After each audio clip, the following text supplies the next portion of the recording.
Welcome to the Sherdog Radio Network preview for UFC on ABC 8, Hill vs. Roundtree, also known as UFC Baku. I'm your host, Ben Duffy of Sherdog.com. With me, as usual, is Keith Schillen, the executive producer of the Sherdog Radio Network.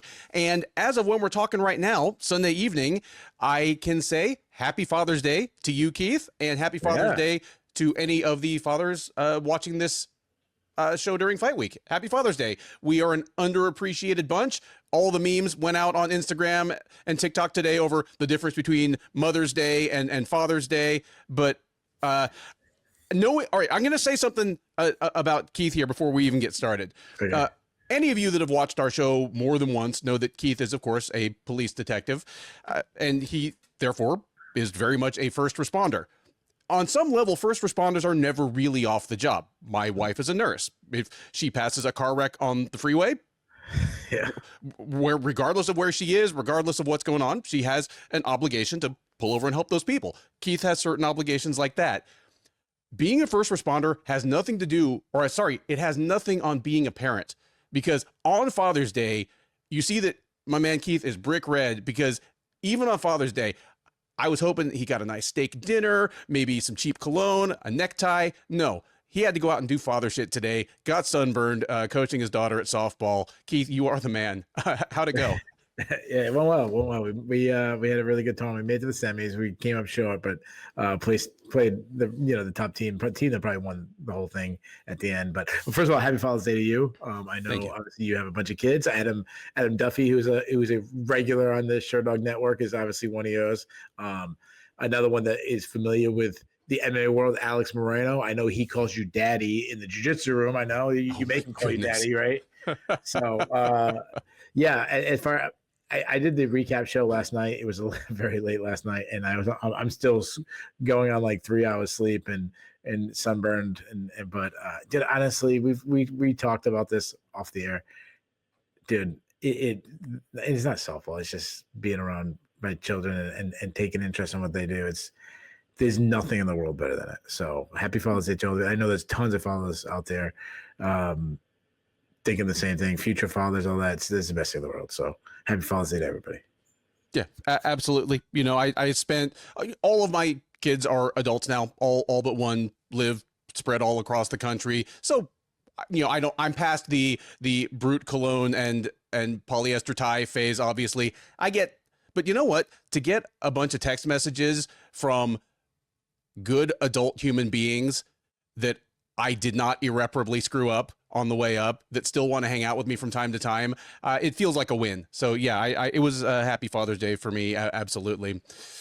Yeah. And I got it's so funny. So the gifts I got, like my wife bought me a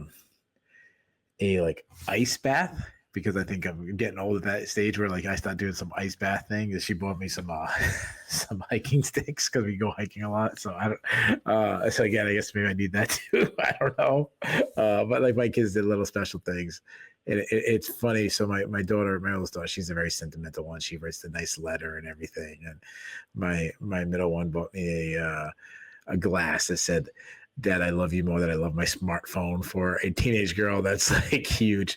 But the nicest thing is my 10-year-old son actually gave me a hug today, which, he did, he probably still called me a big back, but, so, hey, so this is UFC Baku. Is that a city? Is that named after Andre the Giant's old tag team partner, Baku? That is exactly what it is. It's so funny. I try to be like, oh, I don't know. I know before anybody does. I knew his name was Haku. All right, trust me. Old 80s wrestling. Trust me, I know. Yeah. The UFC definitely putting its best foot forward. The week after Father's Day, headlining its first card ever in Azerbaijan with a man who has 17 children in Jamal Hill. Obviously, your main event, Hill versus Roundtree. Imagine Alex Oliveira's Father's Day right now, or Nico Price. Nico Price waiting for that phone to ring. It's a sneaky, relevant light heavyweight contenders match between a former champ, a former title challenger. Down the card, on paper, talking about divisional relevance, quality, I'm going to say flat out, it's lousy. But considering that this is something different for the UFC, they are going to a new country for the very first time. I can't remember when is the last time the UFC went to a new country for the first time, but looking at geographic relevance, they really kind of knocked it out of the park here. They have easily Azerbaijan's best known and most accomplished fighter in Rafael Fiziev. They brought on Tofiq Musayev and put him on this card. That is super important. And we'll get to that when we get to it. They also threw on every able-bodied man and woman in Central Asia that weighs under 156 pounds. And for some incomprehensible reason, all the Austrians in the UFC right now. So I can't explain that one. But generally speaking, if you're plunking the flag in Azerbaijan and thinking maybe in the future you want to go to any of the other stands around there, like you want to go to Kazakhstan or Tajikistan, getting used to getting fighters on the card that are going to put butts in the seats, and also kind of using it as another way to get fights for fighters that have trouble getting visas to the US. People like, Musayev, Sadykhov, Oban, Elliott. This is good practice. You have to have more for the incredible amount of talent coming out of that part of the world than going to Abu Dhabi twice a year. So I like it from that standpoint. This same lineup, if you plunked it in the Apex, would be an all-time terrible card. But I'm inclined to give it a pass, based on where it is and why some of these fighters are on it. Yeah. So being in Azerbaijan, what do you think would take longer? How long would it take us to break down these fights? Or if you gave me a map and you told me, hey, Keith, find Azerbaijan on the map. That's a good question. And I mean, not to lean too hard into this, but if you also have to write it in the space and spell it correctly on the first try, I'm definitely going with break down the card. Yeah. Like no, yeah. You just gave me spell the name and just keep writing it until you get it right. Yeah, no chance. I think I'm a little higher in this card than you. To me, it's a C. And what I mean by that is, my reasoning is, there's some fights that I'm really excited about. I think the main event's a good matchup. I think it's as good as you get for an arena card and not a pay-per-view. And there's Fiziev Muhammad is incredible matchup. There's a lot of really fun matchups down the card, like Naimov and Grad, Orobai and Musayev. I mean, there's some really, really fun fights. So those are there. There's one maybe okay, that fight, it's okay. And then there's a shitload of just junk. Oh my God. Why do we have two horrendously bad fighters fighting each other? So that's why it pulls it down. It's and you are definitely flaking out on one of your jobs. If you are a regular viewer of the show, you know that one of Keith's jobs is to tell the UFC what order to put the fights in. Keith allowing Tagir Ulanbekov and Azat Maksum to be the second fight on this card beneath the two, frankly, god-awful women's bantamweight fights is completely inexcusable. So, sorry, Keith, you're slacking at your third job, I'm afraid. Ulanbekov has one of the best records in the UFC to just simply get dogged the first fight of the night, kind of, why is he still in the prelims? This guy is 1 or 2 fights away. You can make an argument that he could be 1 or 2 fights away from a title shot. Guy should be fighting a top 5 guy. And I know he's supposed to go against Koji Horiguchi. If that fight was on, it'd probably be 3rd or 4th from the top. But you're absolutely right. Azat Maksum is 15-1 and just barely had his first career loss. It's not like he's taken on Chris Matinho. Yeah. Okay. So any general thoughts on this one before we jump in and start talking about these? No, I feel as though the fights you would want to preserve on this card are pretty obvious, and the ones that would be free to go their own way are pretty obvious. So I wasn't going to bother with that question this time. Yeah, you know what I was thinking about Ulanbekov? Why they might, if you live in Hawaii. So this card kicks off at noontime here in the East Coast. So it's 11 o'clock your time. It's I don't know what time it is, but it's like 7 a.m. in Hawaii or something like that. You got to throw an Ulanbekov, kind of get somebody, you know, to get up in Hawaii. That might be the reason why they have it early, because if not, like, dude, wake up at, 10 o'clock in Hawaii. The rest of the country, skip all this, skip your Melissa Mullins and, those kind of fights. So seriously. First up on the UFC Baku prelims features Hamdy Abdelwahab and Mohammed Usman. Abdelwahab, the 32-year-old Egyptian by way of New York, training in New Jersey, is 6-0 with 1 no contest overall. He is 1-0 with 1 no contest in the UFC. He's already fought once this year. It was back in February at UFC Fight Night Adesanya versus Imavov, where he picked up a split decision over Jamal Pogues. That allowed him to reintroduce himself after the, frankly, humiliating scandal of his UFC debut. If you recall, he debuted in the UFC 3 years ago at UFC 277. Frankly, wrestled Don'Tale Mayes into the dirt and then tested positive for an entire pharmacy worth of banned substances. He had a lengthy suspension. It was a fair question what he'd look like when he came back, but he looks at least still good enough to beat some heavyweights in the UFC. So he'll try to prove it once again against Usman. 36-year-old Nigerian American is 10-4 overall. He is 3-2 since joining the UFC as a finalist of season 30 of The Ultimate Fighter. He's on a 2-fight losing streak dating back a little over a year. He fought most recently last July at UFC on ESPN, Lemos versus Jandiroba, where he dropped a unanimous decision to Thomas Peterson. So he'll be looking to snap that losing streak. He is not favored to do so. Abdelwahab is minus 180, Usman plus 150 on the comeback. I'm a little gun shy to underestimate an Usman 2 weeks in a row. I mean, I was pretty confident that Kamaru Usman was a spent force and was going to be made to look old and shop worn and slow. And I kind of intimated that maybe he was going to get slugged into retirement by Joaquin Buckley. And instead, he looked fantastic. And not just in picking up the win, but just in actually being able to do some of the things that made him great in the first place. That's neither here nor there. I mean, none of that has anything to do with Mo Usman, but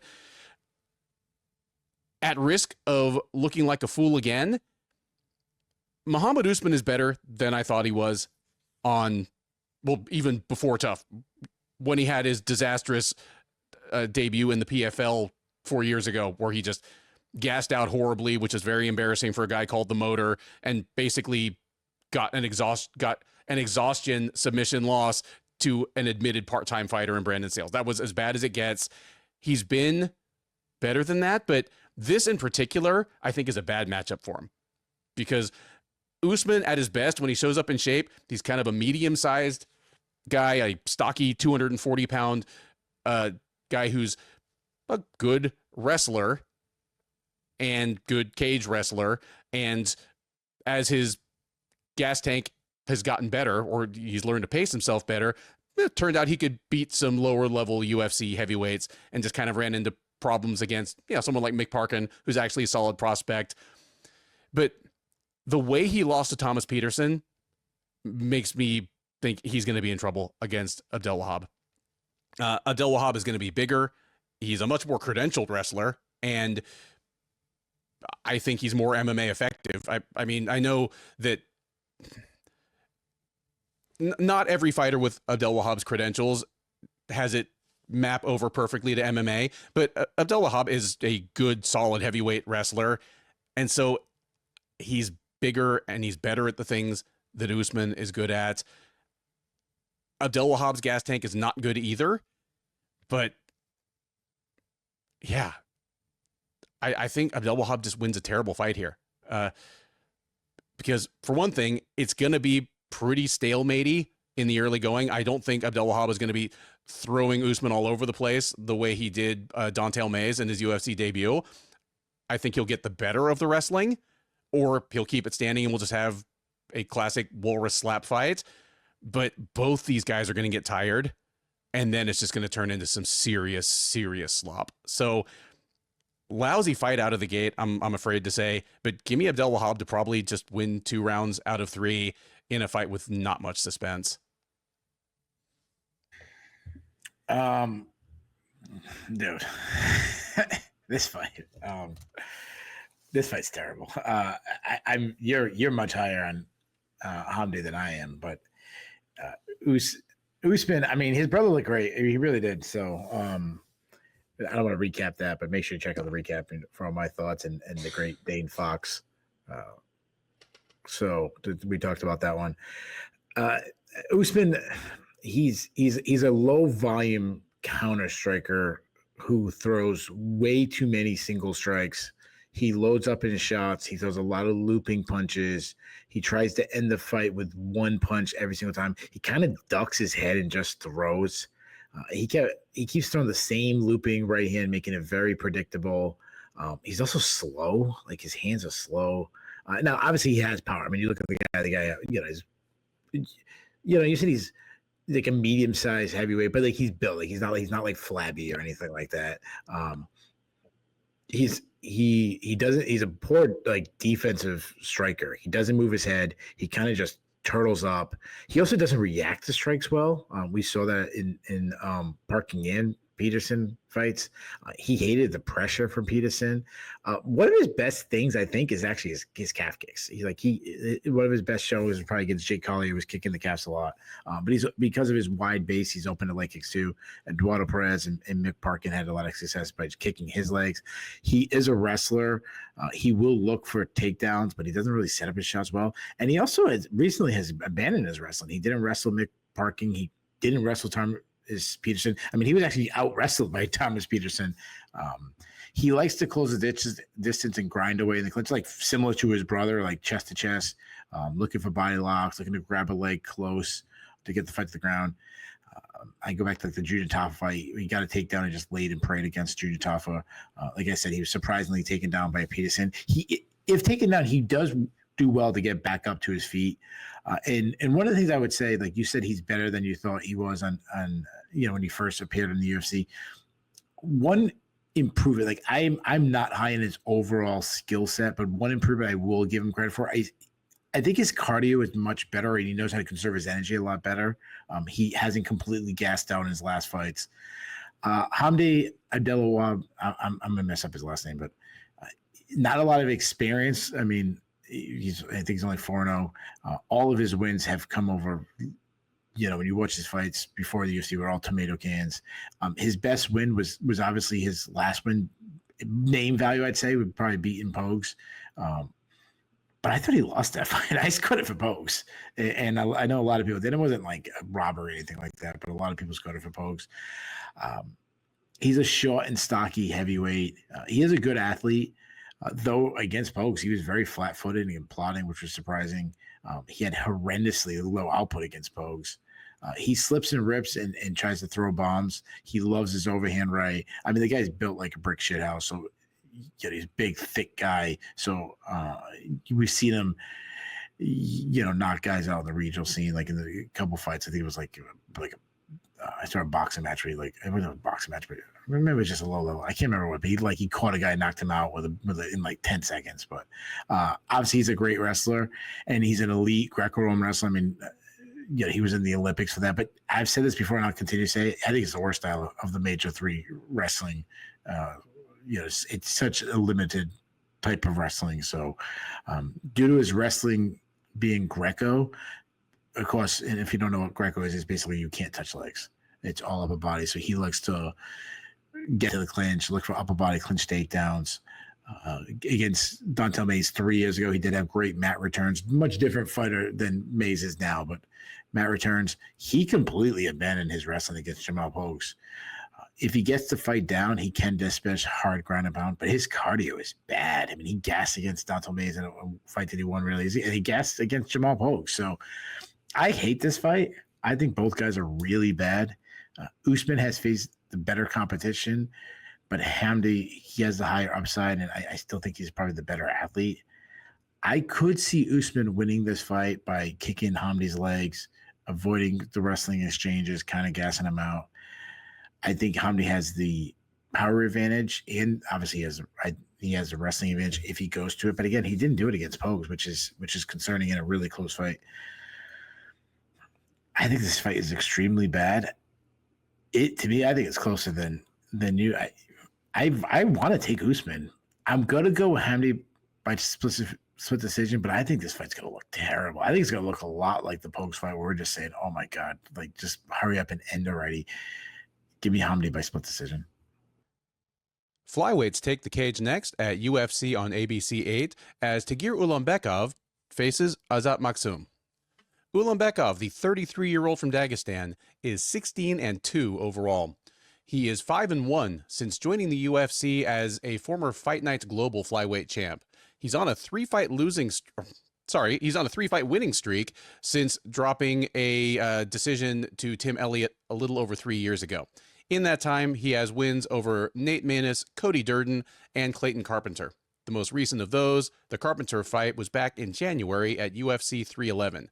He will look to make it 4 in a row against Azat Maksum, who steps in for former UFC contender and subsequent Ryzen and Bellator superstar Kyoji Horiguchi.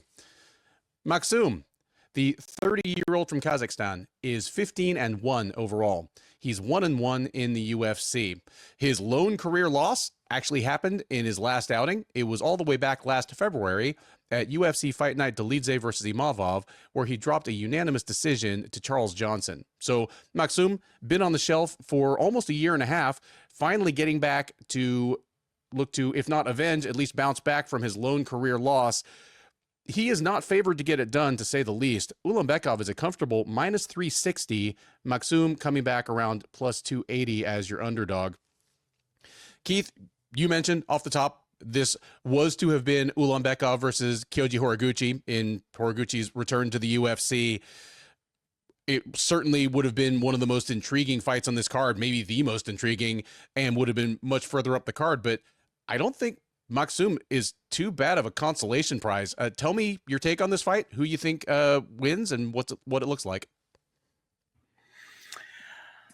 Yeah, I totally agree. Like Maksum obviously doesn't have the name that Koji Horiguchi does. You know, both obviously to the hardcores who's known what he's done outside of the UFC, but also let's not forget that he was also a former title challenger. I mean, way back in the day, but he fought for the title against Demetrius Johnson.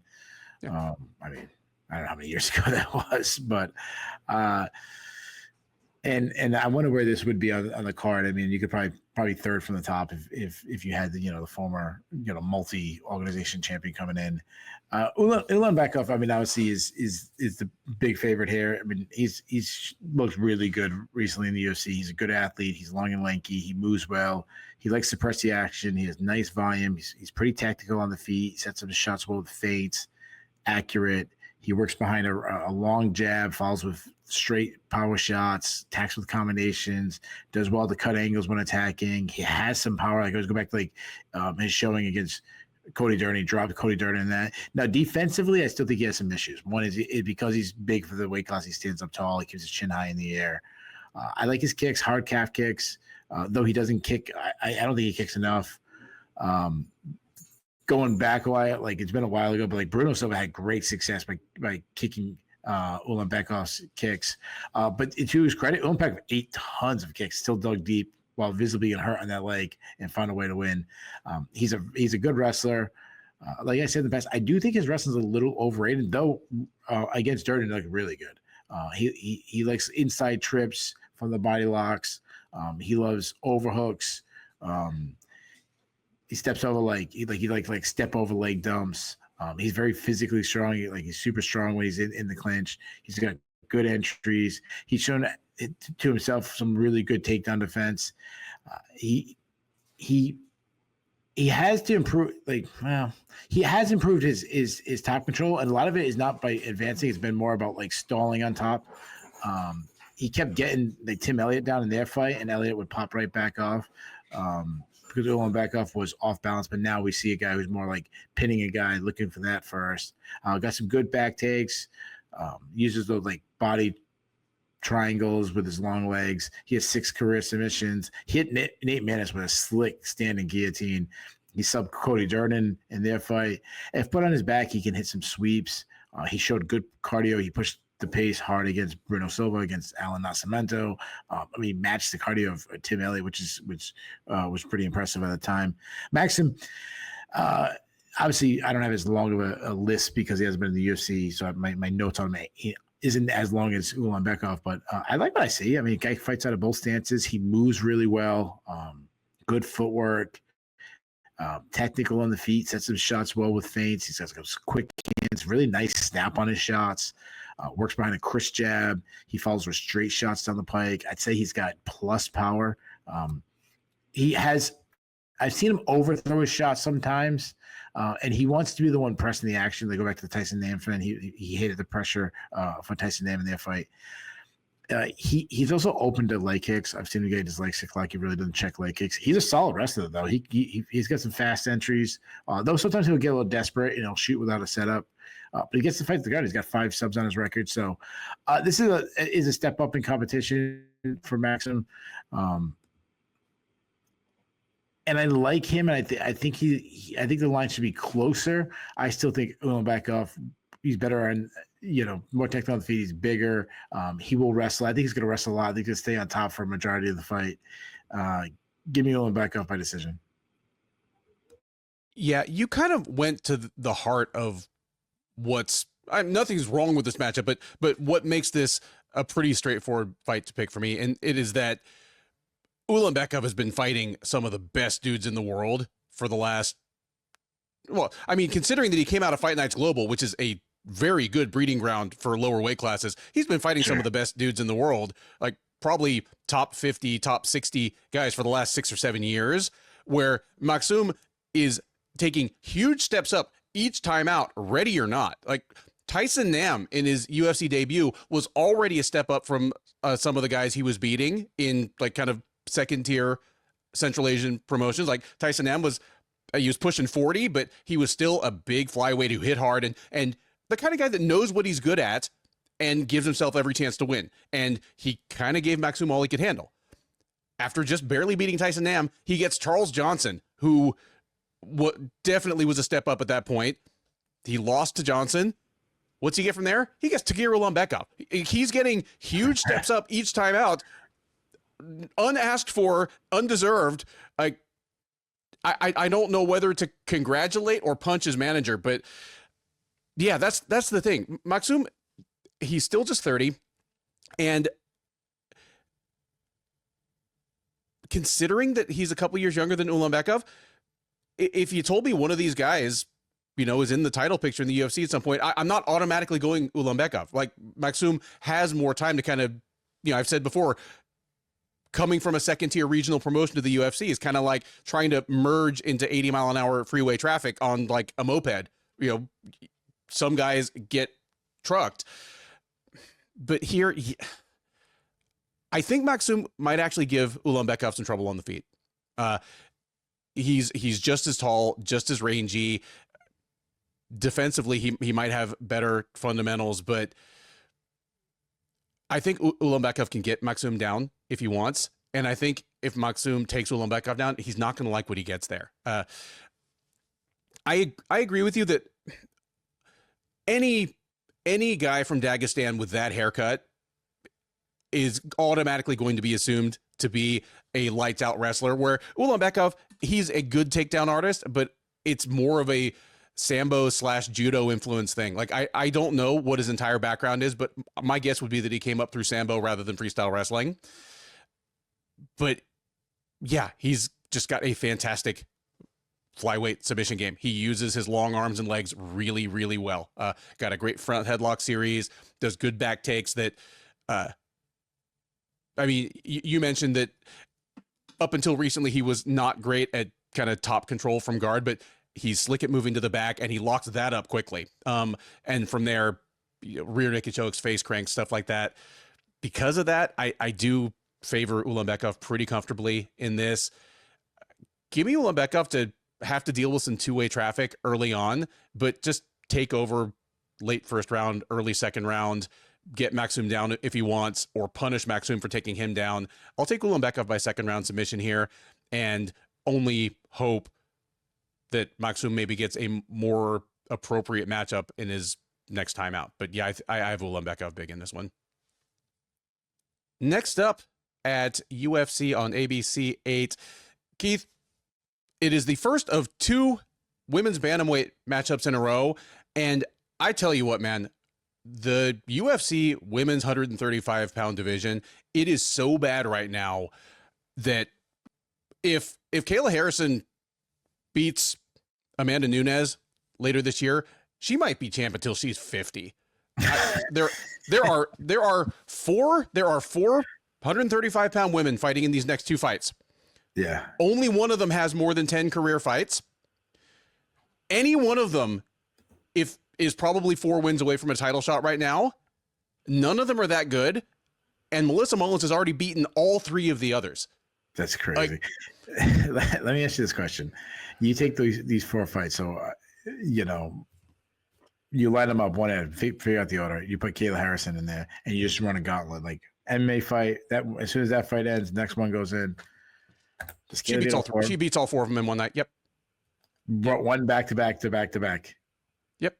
Yeah. Or at worst, like if they did it like she was back in the PFL and she beat one, gets to go back to the locker room and ice things up for an hour, or like wrap up.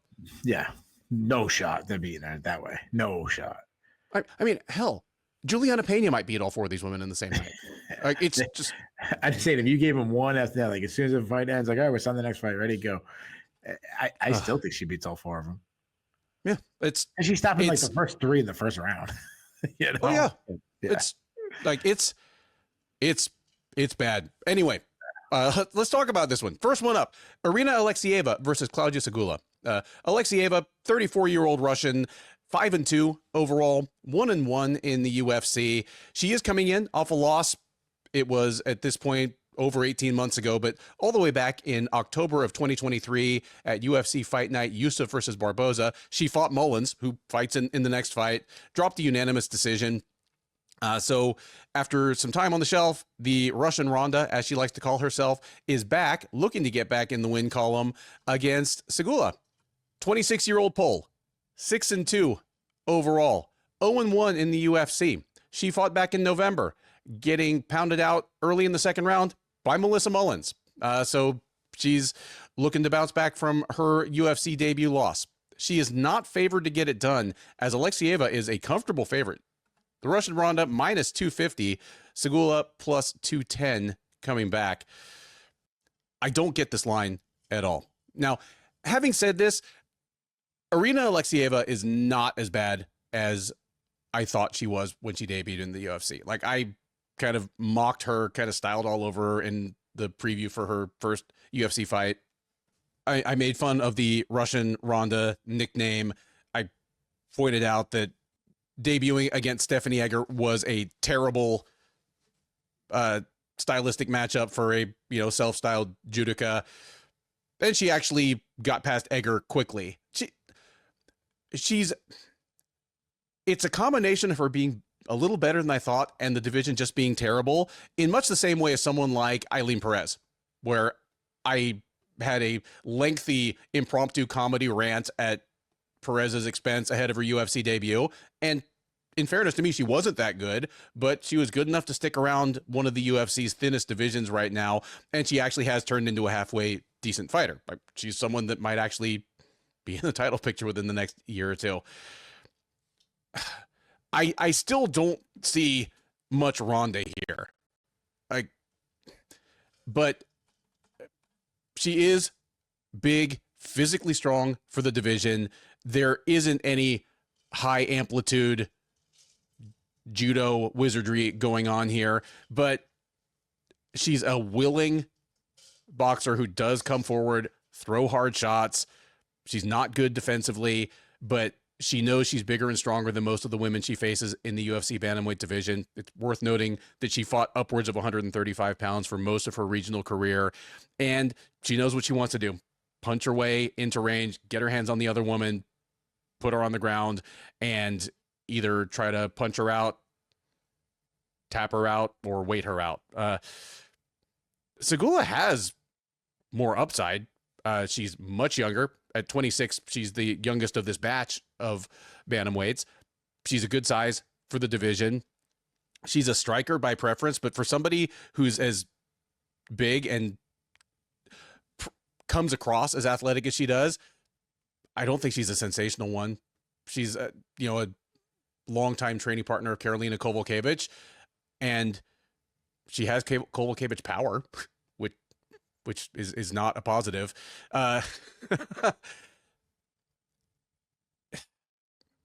this is a lousy fight. If Sygula is appropriately prepared for this one, she has better footwork. She is quicker and more athletic than Alekseeva, who's going to come straight at her in straight lines. She could use lateral movement and just kind of pity pat her up and outland her and win 2 rounds out of 3 in basically a bantamweight women's flyweight fight. But I don't trust her to do that. I think Alekseeva is going to turn this into an Alekseeva fight. Just Sygula will try to stay on the outside, try to stay on her bike a little bit, and Alekseeva is just going to be all over. I think she's going to barrel into the pocket, run her to the cage. We're going to get a lot of cage mashing, just a little short hockey fight stuff in the clinch. Alekseeva will look for ways to either change levels against the fence or trip her to the floor. I don't know if Sygula will be able to get back up. And yeah, I think Alekseeva wins at least 2 rounds out of 3, maybe all 3 rounds in kind of a crummy fight. Yeah, this fight, man, dude, it's so funny. I did tape study on these 4 women this week. Sorry. Early in the week, and I already forgot about them already. Like, that's how memorable they were. Let's give it. So one thing I'll say, probably been one of the most interesting is watch her on the scale. She's already missed weight in the past. She did make weight her last fight, so I'll give her credit for that. But she could miss weight. She's long and lengthy fighter. She's a pressure striker that she likes to brawl on the feet. She likes to get inside and throw big shots, as you mentioned. She does have some power. I like her kicks. She throws hard body kicks, though she will throw them naked. So I shouldn't say I like her kicks, but I like that she kicks. She's very hittable, though. She does not move her head that much. She eats a lot of shots coming in. She will use her size and work in the clinch. She has a judo background. She has a sambo background. She likes throws and foot sweeps. She will shoot for takedowns, but it's often without a setup or too far away. She is a submission threat. She likes scarf chokes. I do like. I just said she's a submission. I do think her overall grappling is overrated, especially if you're going to compare her to like a Ronda Rousey. That's silly. Obviously a prime Ronda Rousey, but maybe even now, having fought in a decade, Ronda Rousey. She does have some good ground and pound if she gets on top. Sygula, the one thing I'll say about Sygula, she's only 26 years old, so I like that. But from what I've seen, that's probably where it ends. She hasn't beaten anybody of quality so far in her UFC. I mean, in her career, not just a UFC career. She's a Muay Thai striker, but she's flat-footed. She doesn't move much. She lacks power because she throws way too many arm punches. She will close the distance and try to work in the plum clinch. She likes to grind in the clinch. She'll look to sneak some takedowns there, but I mean, they're ugly. She has some of the worst takedown defense I've ever seen in women's MMA, and that's saying a lot. She does have 2 subs on her record, but I can't see her getting a sub here. If she somehow ends up at the top, I don't mind her ground and pound, but her overall ground game, if she's put on her back, is horrendous. I saw her headlocked a bunch on the regional scene, like her, I like even though I don't think she's good, I like Alekseeva here pretty big. I think she hits harder. She has a way better grappling game, even though I think her grappling is overrated. I think she'll land some hard shots in the feet. I think she'll land some takedowns. I think she's going to sub her. Give me Alekseeva by second round submission. The impromptu and extremely unnecessary women's bantamweight mini tourney continues as Melissa Mullins looks to win her second fight against Darya Zheleznyakova. Mullins, the 33-year-old Brit, is 7-1 overall. She's 2-1 in the UFC. She's coming in off a win, as I mentioned just in our last segment. She fought Klaudia Sygula back in November, knocking her out or TKOing her in the second round. Prior to that, she did get stopped by Nora Cornell, but she's looking for her second straight win in the UFC here. And it is against a familiar face in Zheleznyakova. The 29-year-old Russian by way of France, kind of like her countryman and teammate Nasruddin Imavov. She's 9-2 overall. She is 1-1 in the UFC. She fought most recently back in September at UFC Fight Night Moicano versus Santini, where she got tapped out in the first round by Eileen Perez, possible future title contender Eileen Perez. Prior to that, she won her UFC debut over Montserrat Rendon. So she's looking to get back in the win column as well here. These two already fought, and it was not that long ago. It was 2.5 years ago back in Aries FC in France, where she got pounded out, well, knocked down, then pounded out with a first round buzzer beating TKO in the first round. So she'll be looking for a little personal vengeance here. She is not favored to get it. Mullins is a comfortable -270 favorite. Zheleznyakova +225 on the comeback. Keith, Mullins is already demonstrably the best of these four women. Again, she's beaten all three of them within the last 3 years. And even though the Zheleznyakova fight was 2.5, almost 3 years ago outside of the UFC, I don't see much to indicate that either woman is that different. Like, they're both strikers by preference, but I don't think Zheleznyakova is a very good one. Like, she has good power, and I think it's because she's big and swings hard. She's got that combination of she's big, just good, muscle on her frame. She swings hard. She's got the kind of body mechanics where just people with long arms get certain power just from the sheer physics of it. But Mullins is a much niftier boxer. I think her boxing is going to be overstated and overrated by the booth, just because, again, anyone at women's 135 that does anything well, it's going to get sold to you really hard. But not only is Mullins a more sound striker, I think she throws better in combination. She's more defensively sound. She's not enough smaller than Zheleznyakova to make a difference.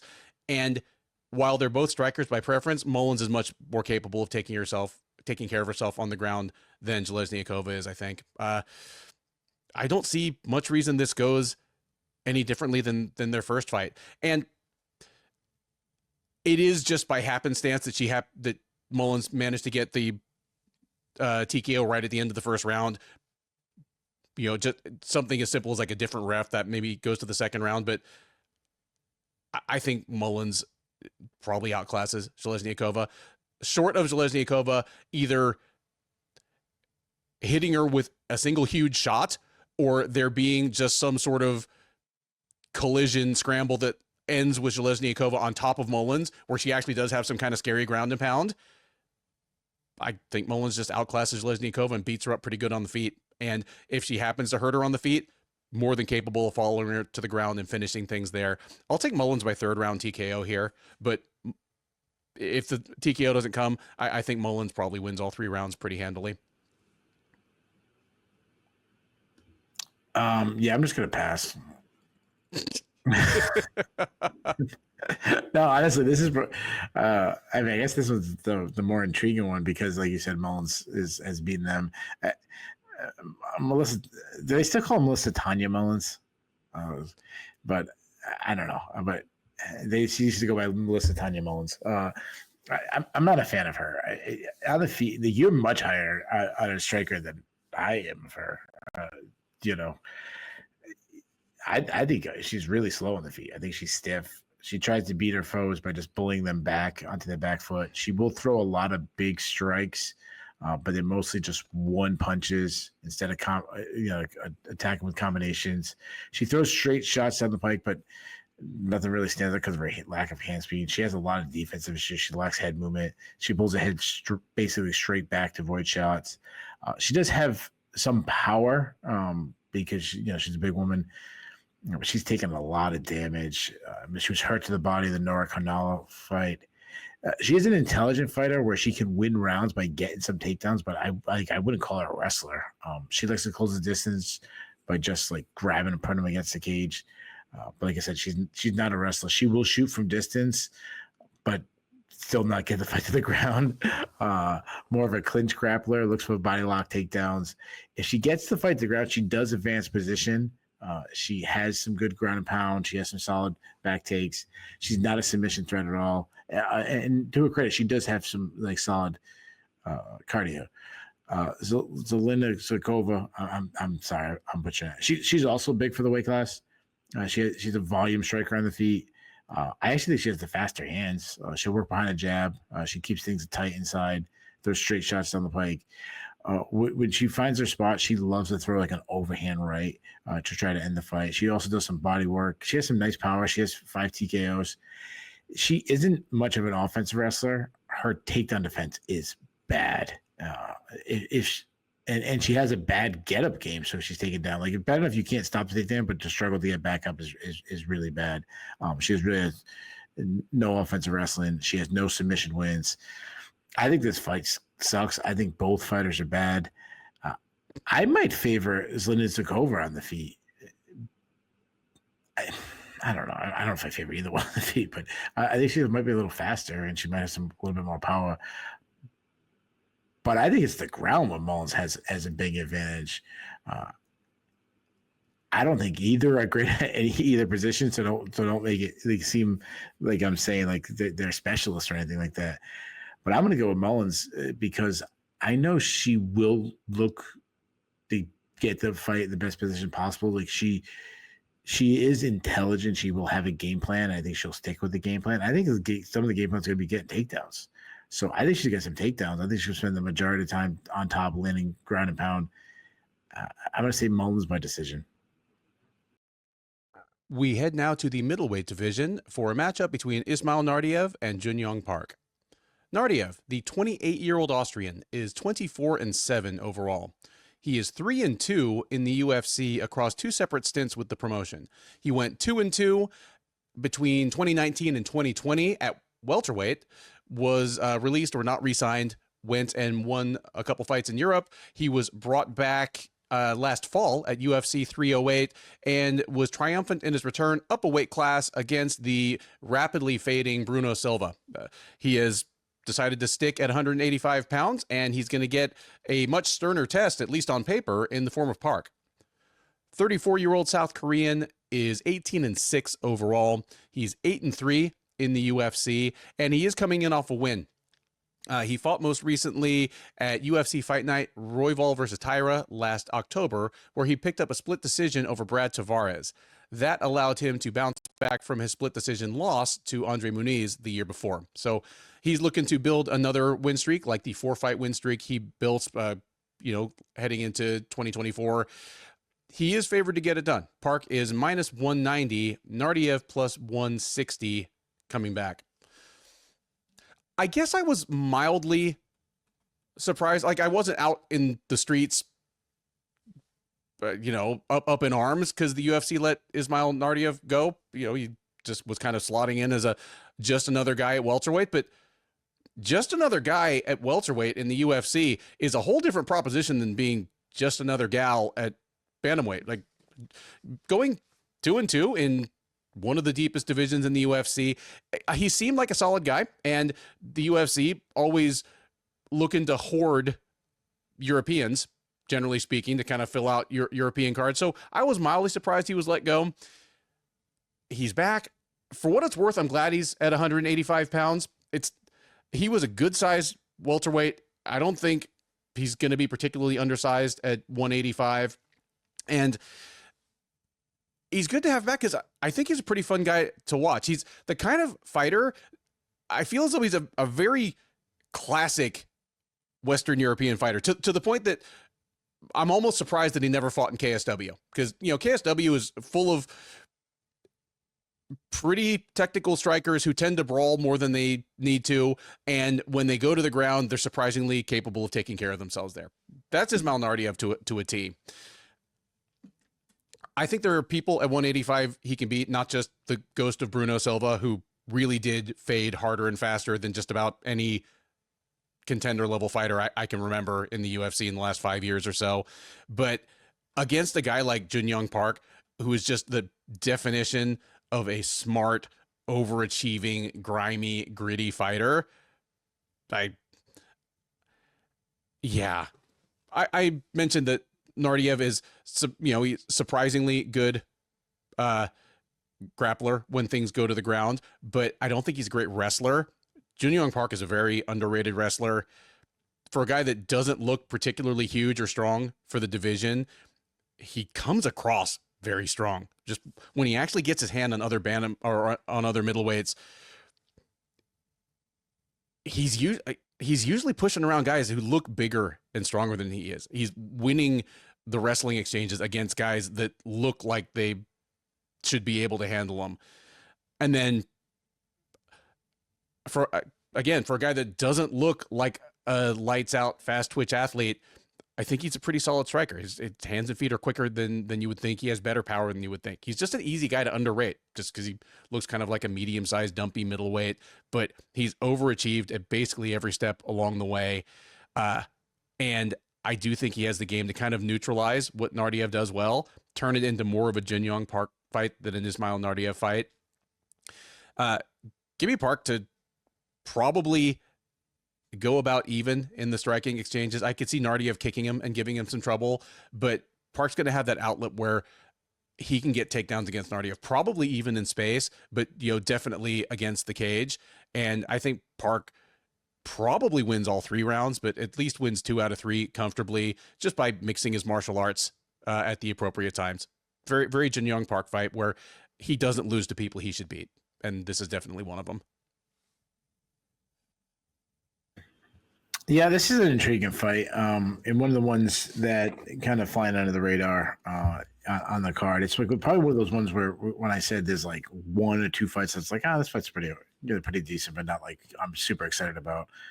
Parkman, you mentioned the guy's a grinder in the weight class. He beats guys that are more talented than him. He's a huge guy for the weight class. He's well rounded, beats his opponents with just being in their face, being on the gas, being a pressure fighter. He's got his boxing has really come a long way. He's got solid boxing. He keeps everything tight, quicker hands, got a nice stiff jab, loves his straight right. He attacks with combinations. I think he's got underrated power. We don't think of him as a power puncher, but he's rocked a lot of guys.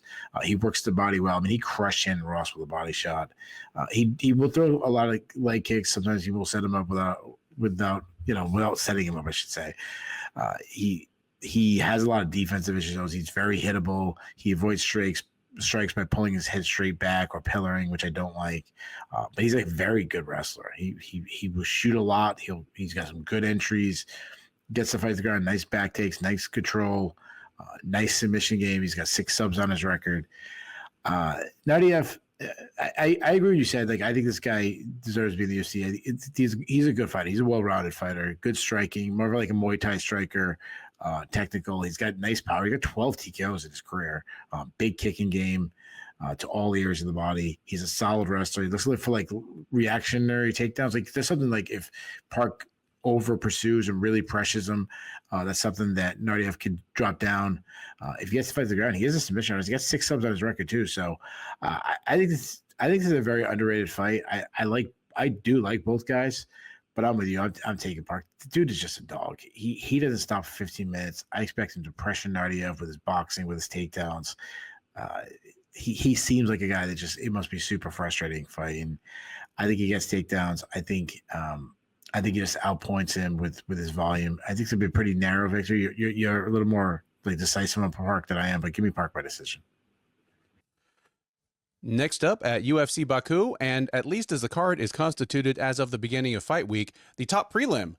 It features 2 welterweights who left their partners without dance partners a couple weeks ago at UFC Newark in Seok and Oban Elliott. Both had been scheduled to fight in New Jersey a couple weeks ago. Both had visa issues getting into the country, and somehow the simplest solution was send them both to Azerbaijan.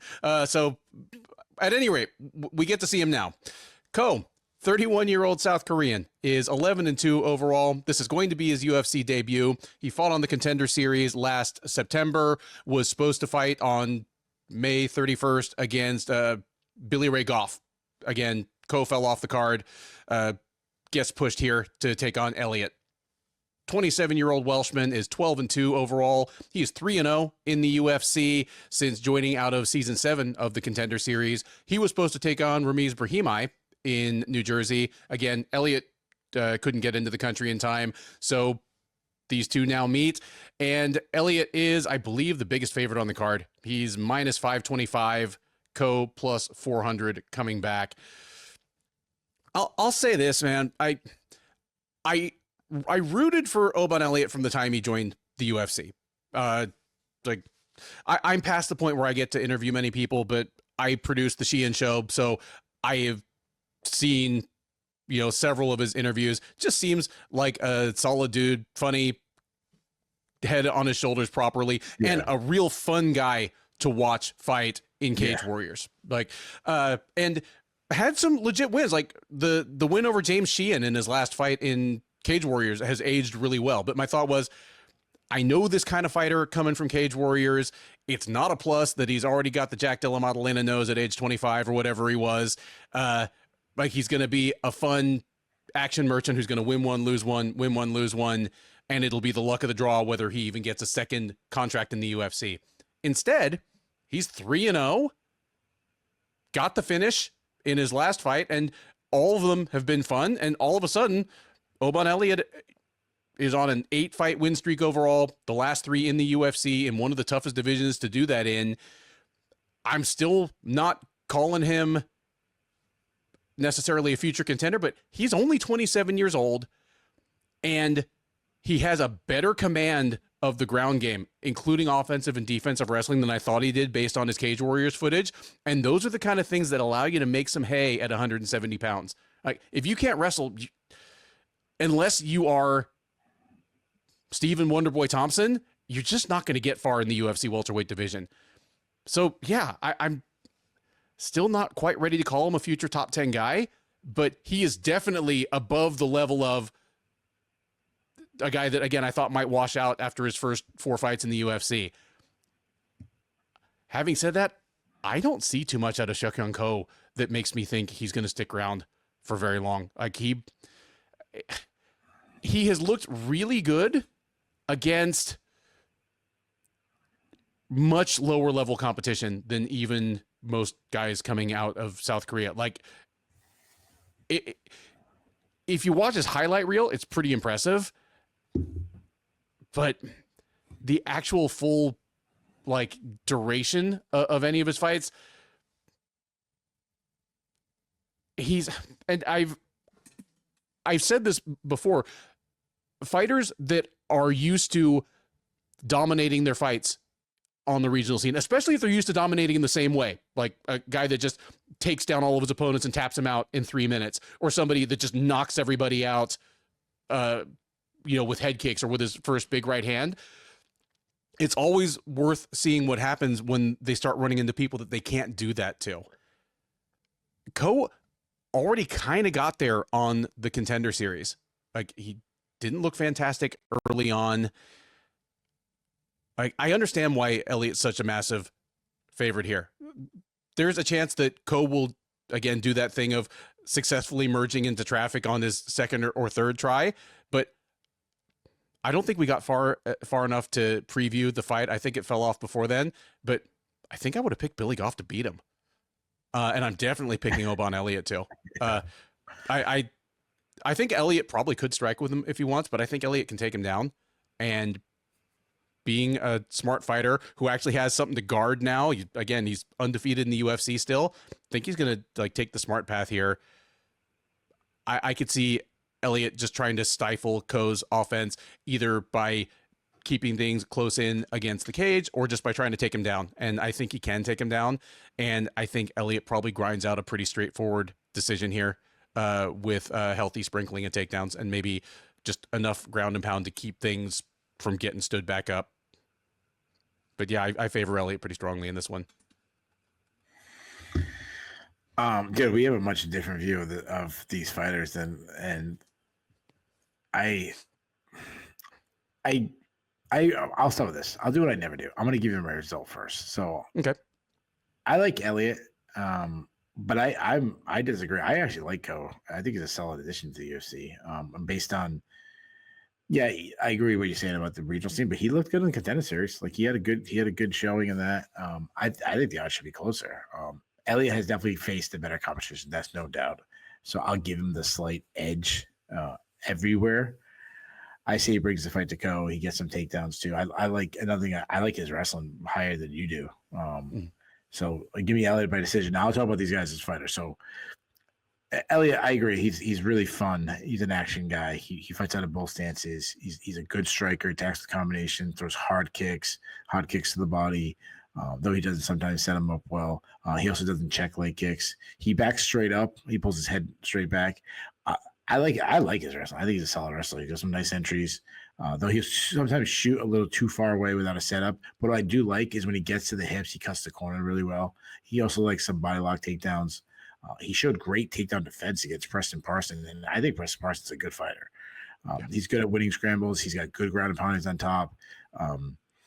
He has gassed in the past, but he also showed incredible hot in the Contender Series. I mean, he was beat up bad in the second round of that fight and looked finished, and then dug deep and won. Won round 3, and so is he a contender in that division?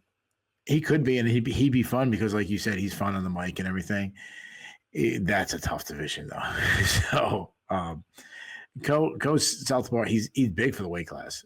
He does drop his hands a little bit. He's got a nice straight left hand. He has some nice power. He wants to be a slip and rip counter striker. The problem is he avoids strikes by pulling his head straight back. He will use his size well in the clinch. He can sneak in the takedown. He's got some nice top control. He advances position on the ground. He's got good ground and pound. No subs on his record. So I should go back to saying I like Ko as an addition. I think he's a lower level UFC talent, but I do think he's UFC level. And I think I might be graded on a curve because, we've joked about this in the past. Like the worst region in the world is New England MMA. Well, I'm not that high in Korean fighters either. Of course, there's some exceptions, but you get my point. The golf Ko fight would have been, I would have been like, oh, what do I do? But yeah, I already picked Elliott to win, but I think the line could be a little bit closer. Next up at UFC Baku, and currently scheduled to be the main card opener, is a featherweight matchup between Muhammadjon Naimov and Bogdan Grad. Naimov, the 30-year-old Tajikistani, by way of Colorado, is 12-3 overall. He's 4-1 since joining the UFC as a veteran of season 4 of Dana White's Contender Series. He actually lost on the Contender Series, went and won a couple more fights, ended up getting signed, and he's 4-1 ever since. He's coming in off a win. He fought back in February at UFC Fight Night Adesanya versus Imavov, where he picked up a unanimous decision over Khan Offley. He will look to make it 2 in a row here against Grad. Grad, 29-year-old Austrian, 15-2 overall. He is 1-0 since joining the UFC as a 2-time veteran of the Contender Series. He fought on season 7 back in 2023, ended up losing to Tom Nolan. Fought back in August against Houston's own Michael Aswell, picked up a split decision. That was good enough to get him signed. He made his debut at the very same card back in February, and he got a late second round stoppage against Lucas Alexander. So 2 gentlemen coming off the same card. I'd like to think that we tried to match them up on the recap, but we probably didn't even talk about matchups for these guys. At any rate, Naimov is your favorite, minus 220, Grad plus 180. Keith, I have no idea whether the entire nation of Tajikistan will be sitting in a stadium ready to root for Muhammadjon Naimov. Maybe they all jumped off after he picked up his first loss in the UFC, but they shouldn't have because he's 4-1. Tell me who you think wins this one. And I already know the answer to this question, so I won't even ask that one. But yeah. So what we said on the broadcast, there's some fights flying under the radar. This is definitely one of them. I like both guys. I think they're both fun fighters. Naimov, he's a really good athlete. Like he's got good footwork. He's elusive. He cuts angles well. A lot of L step in. He's a good Muay Thai striker. That he likes to switch back and forth from both stances. Uses a lot of feints to set up his shots. He appears to be very intelligent where he's setting traps to kind of catch his opponent later. He loves some spinning attacks. He's got some hard kicks, crushes the body with kicks. He's got a fast high kick, good teep kick. He loves he loves a spinning wheel kick. He wants to keep the distance. One of his worst shows was against Jamie Mullarkey when Mullarkey was just on the gas in his face. So he doesn't like to be forced to fight off his back foot. He can close the distance and work well in the clinch. He can use his size well in the clinch, look for elbows inside, knees inside. He's a good wrestler. He's got some fast entries. He also likes some body lock takedowns and some trip takedowns. I think he's a good overall grapple, good top control, though he was quickly subbed by Felipe Lima, but Lima looks good. One concern is he has gassed out in the past, and that's something that Bogdan Grad could do here. Grad looked really good in his contender standard matchup, and he looked really good in his UFC debut. He's a nonstop pressure striker. He comes forward, he's attacking with combination. He's a builder. So the fight gets stronger. He gets stronger as the fight goes on. He will lunge into his punches a little bit, kind of throwing everything into every single shot. And he throws some really hard hooks. I'd say he has plus power. He also loves spinning attacks. He also has a big kicking game, hard calf kicks. He likes some flying knees. Due to his style, he is very hittable because he's wild and he lacks head movement. He was rocked a bunch in this contender series match. That was a really fun fight. He will wrestle. I'd say he's pretty average at it. I'm not going to say he's a poor wrestler, but I don't think he's on Naimov's level when it comes to wrestling. And if he does get the fight the guard, he needs to improve his top control. But he does have 3 subs on his record, so I think it's a really good fight. I'm high on both guys. I think both are well rounded. I think Naimov probably has an advantage early with Grad kind of pulling back into the fight the deeper it goes because of his output and his pressure, and if he can handle Naimov early.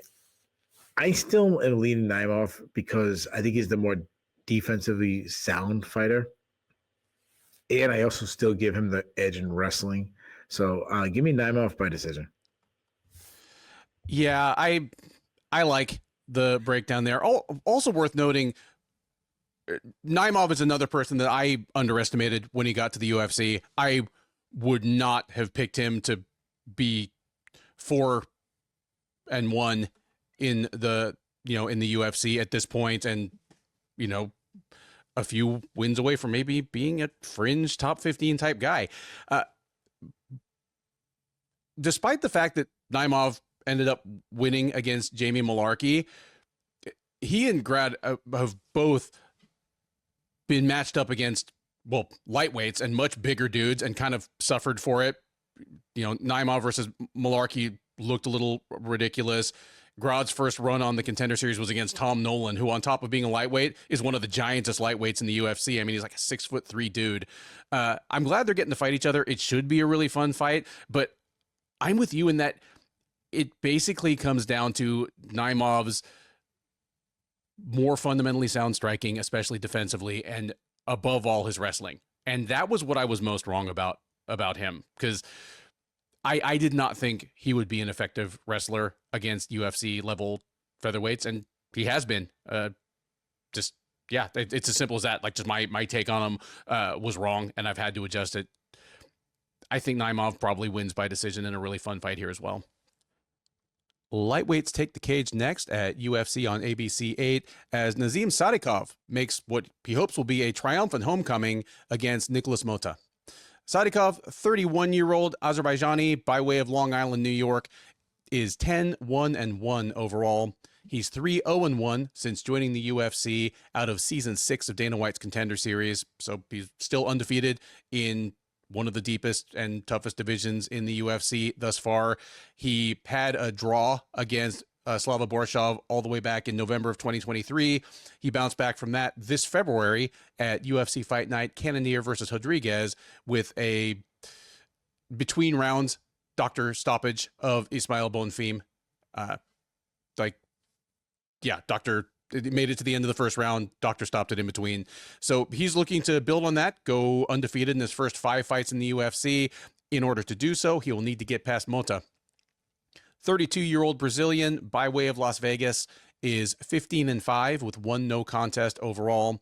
He is 3-2 with 1 no contest since joining the UFC out of season 4 of the Contender Series.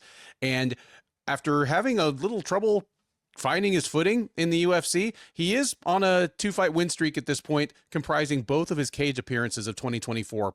He knocked out Tom Nolan in like a minute last January at UFC Fight Night Ankalaev versus Walker, then came back at UFC Macau in November and picked up a unanimous decision over Maheshate.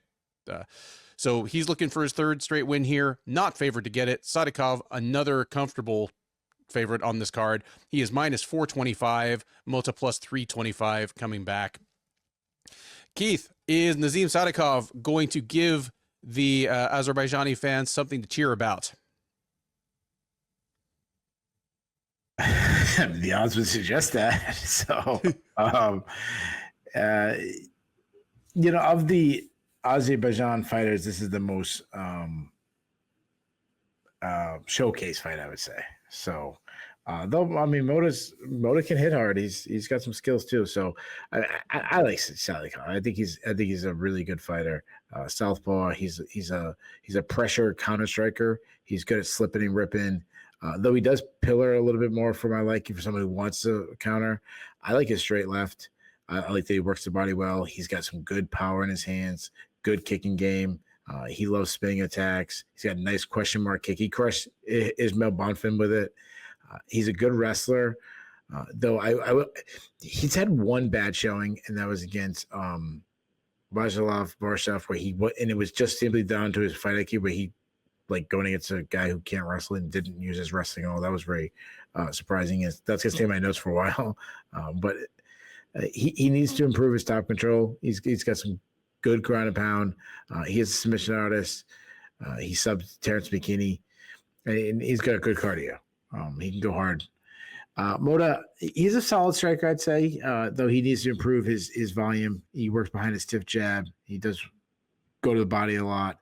He has shown he has power in his hands. He can get some knockouts. He's got a big kicking game. He loves high kicks.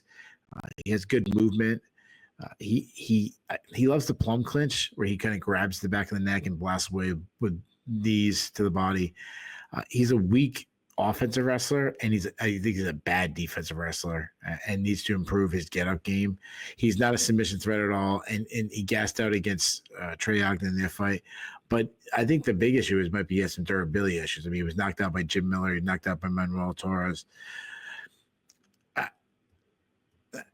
Motta, to me, is a lower level UFC talent, but he is a UFC talent. Like he's not a bum or anything. That said, I think this is a mismatch. I think Sadykhov is better than Motta everywhere. I think he pieces him up on the feet. I think he gets in takedowns if he wants it. I think he lands shots on top. I say rinse and repeat. I think until he finally gets the stoppage, I expect it late in the fight. Give me Sadykhov by third round TKO. Yeah, I'm with you on basically everything here. I agree that Sadykhov is better than Motta, probably every component skill of MMA except maybe one shot punching power. Like obviously the puncher's chance, the just needs one shot to put you out, is almost always overstated, but Motta is one of the harder punchers in that division, and it has made the difference in a lot of his wins, and it's given his opponents a scare in a lot of his losses. So there's always the outside chance of that, but what makes me think that Motta's chance of shocking Sadykhov or pulling the upset here is really slim. It's just thinking back to the Terrence McKinney fight, because if there's one thing Terrence McKinney does better than maybe anybody in the UFC, it is just put his opponent in a world of peril for 90 seconds. Just, either coming out throwing huge low percentage shots or taking them down in a flash and showing just, like what an aggressive grappler he is. He subjected Sadykhov to that. Sadykhov had to basically endure the first half of the first round where he got his back taken, was fighting off chokes, got out wrestled by McKinney because McKinney's a great wrestler, but Sadykhov remained calm. Came back to the point where he was evening up the round, and then, then he got to feast on second round Terrence McKinney. But it just makes me think that he's not going to be taken by surprise by anything Motta has to throw at him. And yeah, I think he's smart enough and well coached enough that I am inclined to give him a little bit of a pass on the Barshov fight, or at least to say that, okay, he learned his lesson from the Barshov fight, and when his opponent has an obvious weakness, that if he exploits it, also happens to take away his opponent's most obvious strength, that he's going to take Motta down, not waste any more time on the feet than he has to. And from there, I mean, honestly, he can probably finish it down there, and I'm inclined to think maybe that's what happens. Give me Sadykhov. I don't know, maybe he eats a big shot early, has to weather a little adversity, but I think he takes over this fight more and more as it goes along. Give me Sadykhov by second round submission, but second round TKO on the ground would be almost as likely for me. We stay in the lightweight division as Tofiq Musayev makes what will certainly be yet another rousing return to his home country against Miktabek Orolbai. Musayev, 35-year-old Azerbaijani. He is 22-5 overall. This will be his UFC debut, but he is a former, and in fact, he was the inaugural Ryzen Fighting Federation lightweight champ. He won the Ryzen Lightweight Grand Prix back in, I think it was 2019 or 2020. He lost the title almost immediately, but remained bouncing between Ryzen and Bellator, one of their top international talents. He's getting the call here in the UFC's maiden voyage to his home country. There's every possibility that he will get a better response from the crowd than Rafael Fiziev, a guy that has only had Azerbaijani citizenship for like 3 or 4 years and has spent most of his life either in Kazakhstan or Thailand.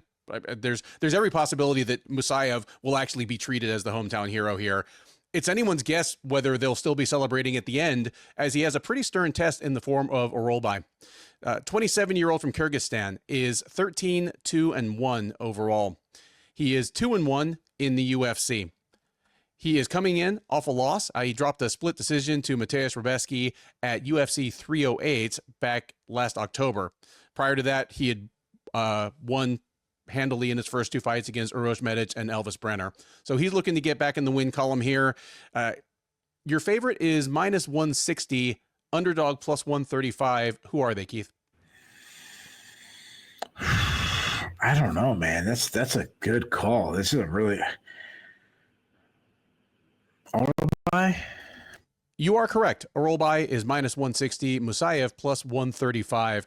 I am going to flip this to you for the pick first, but it is worth noting that Musayev is probably the reason this card is taking place in Baku this weekend, because it was after he won the Ryzen lightweight title that Sakaki Barat, the head of Ryzen, said that night, okay, Ryzen is going to go to Azerbaijan. And he had actually lost the title by the time they actually made it there, but he and Vugar Karamov were 2 of the biggest stars on the card. And if Ryzen hadn't gone and packed a pretty good size center and kind of showed the UFC that it was practical to try, there's every chance the UFC isn't in Azerbaijan this weekend. So he's important to this card, and because of that, I'm kind of glad he's on it. He's a good fighter that I wish had gotten to the UFC sooner. I mean, at this point, he's 35 and has taken a couple of pretty one-sided losses. But like I say, he should go down like a serious hero here, because he fought in Azerbaijan last year for Ryzen. So he's a familiar face there as well. Tell me how you think this fight plays out. Who you think wins? Yeah, I'm glad that the line is close, and I really was stuck because I do like each other, and I totally echo everything you said about Musayev. Like, I would have liked to see them in the UFC a while ago.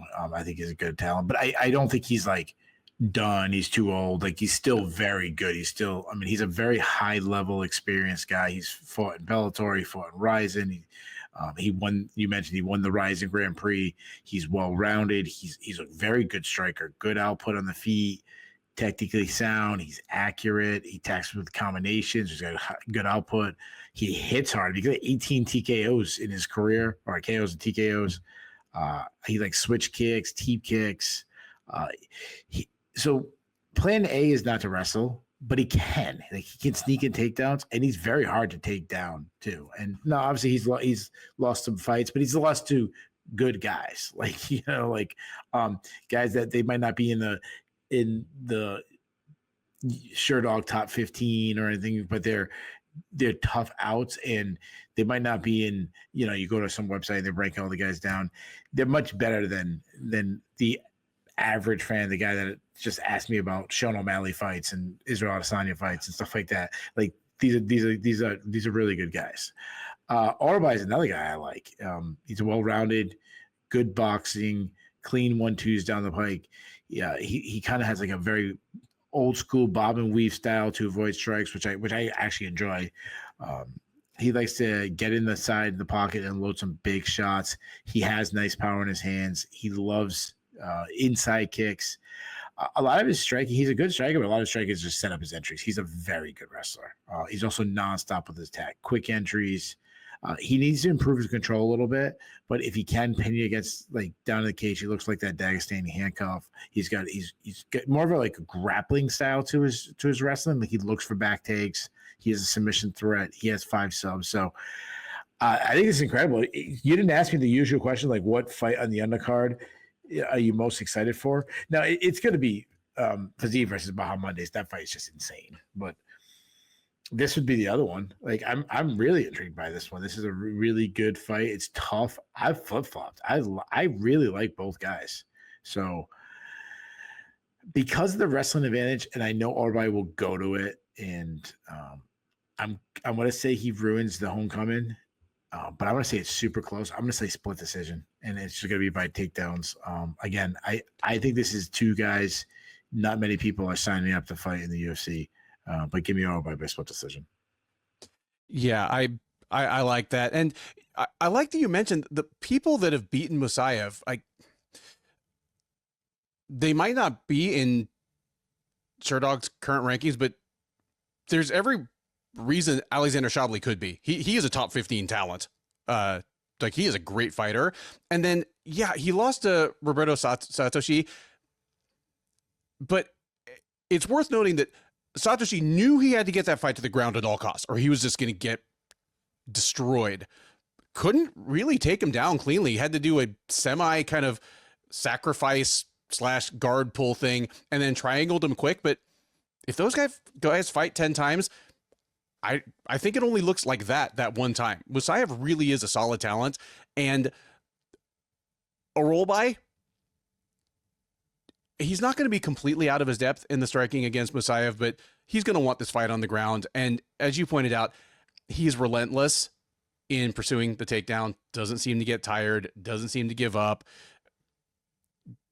wrestles in a way that you can tell it kind of discourages and breaks his opponents.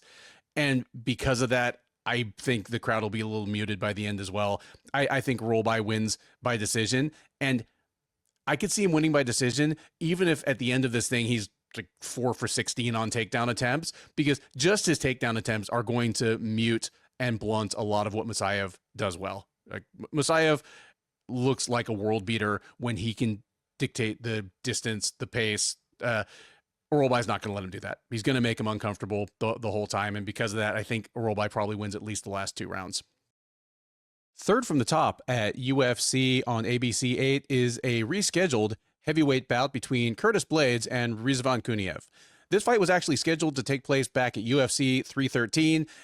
We previewed it. It made it all the way through weigh-ins. It made it to fight day and was canceled just hours before the event as Blaydes fell ill. So Blaydes was a comfortable favorite heading into that first matchup. Illness aside, he is still an almost 3-1 favorite here. He's minus 280, Kuniev plus 240 coming back. Keith, do you feel any differently about this fight than you did a couple months ago? No, I was confident in my pick then. I'm still very confident in my pick now. All right, so same here. I'm going to plug in that ancient footage, so watch that. We'll be back in a few minutes. Next up at UFC 313 is the top prelim and the lone heavyweight fight on the card, unless Amanda Lemos really lets herself go this week. It is Curtis Blaydes welcoming Rizvan Kuniev to the UFC. Blaydes, the 34-year-old Oklahoman by way of Illinois, by way of Colorado, is 18-5 with 1 no contest overall. He's 13-5 with 1 no contest in the UFC. He has alternated wins and losses over his last 4 fights, but in fairness to him, the losses have been to Sergey Pavlovich and Tom Aspinall. The most recent of those, the Aspinall fight, was at UFC 304 last July. He will look to bounce back from that loss. He has still never lost back-to-back fights over his entire career against the debuting Kuniev. Kuniev, 32-year-old Dagestani, longtime training partner of your headliner, Magomed Ankalaev, 32 years old, 12-2-1 with 1 no contest overall. This will be his UFC debut, but he appeared on Dana White's Contender Series back in season 5, where he won but was not signed. Then he made an appearance in PFL in 2023, where he had a decision loss to Hernan Ferreira that was later overturned when Ferreira tested positive for something. And then appeared again on the Contender Series last August, knocking out Hugo Cunha in the first round. That was enough to get him signed to the UFC.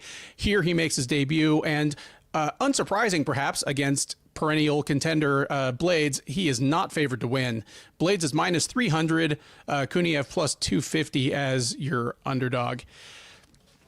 When I think about this fight, when I think about this matchup, it takes me back to when Brock Lesnar debuted in the UFC back in 2008.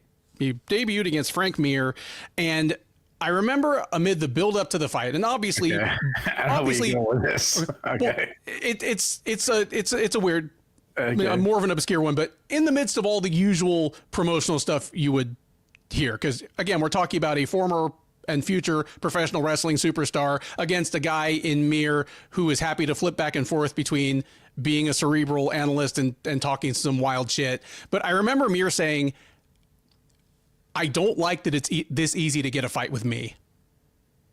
Like he felt he was still like a title contender, and he didn't like being the guy to welcome some unproven new commodity to the UFC. I hope that in, the suburbs of Denver, where he is training right now, or now he's in Vegas, of course, but when in camp, he was just saying that it should not be this easy to get a fight with me. We're talking about Blades. I think you said that. I think you're going to say that Kuniev's going to get on the mic and say, "I want a Coors Light, Coors Light, and get on my way." I don't even know if he's married, but Blades, he just turned 34 years old. I mean, he's still pretty young by heavyweight standards, even though he has, this will be his 20th UFC fight. He is one of the most accomplished heavyweights of his era. He's on the short list of greatest heavyweights never to win an undisputed title in the UFC. And not to say he can't strike, but he is as close to a pure specialist as you're going to find in the modern sport. I mean, I think he is without question the greatest heavyweight wrestler in UFC history, maybe in all of MMA history. And the route, I think I'd still give it to Randy. In DC, it's tough because both those guys, you don't really think of them just as a heavyweight, right? No, it's and not credential. And obviously, you're not talking about credentials. No, because like Randleman or right. No, but just like in terms of effective MMA wrestling in their UFC. I just want to put that out there before people like, dude, what are you talking about? Mark Schultz. If people disagree, they're welcome to come out. Mark Schultz was Olympic gold medalist, like, and stuff like that. So I mean, if DC is in the discussion for the greatest, what does that make John Jones? Yeah, that's true. All right, Blades, definitely in the discussion for the most dominant offensive wrestlers in the history of the sport, especially at the heavyweight level. But despite the improvements he's made, because his striking looks worlds better than it did 7 or 8 years ago. But the routes to beating him have always been the same: either fight off the takedown or get back up and hit him once hard enough to stop him. Like that. That's it. I think that's pretty much the same instructions, like, for when you go on a safari and you're trying to kill a rhino, that's basically what has stopped him from Francis Ngannou to Derek Lewis, to Sergey Pavlovich, and Tom Aspinall. So the real question here is, can Rizvan Kuniev do that? Or do you think that Blaydes has, magically aged 10 years in the last 8 months? Because if you don't think Rizvan Kuniev is the kind of guy that can stop Blaydes' takedown, or at least, get back up and survive to try again in the second round like Derek Lewis did, then Blaydes might as well be a minus 1,000 favorite. Because you know exactly what you're going to get.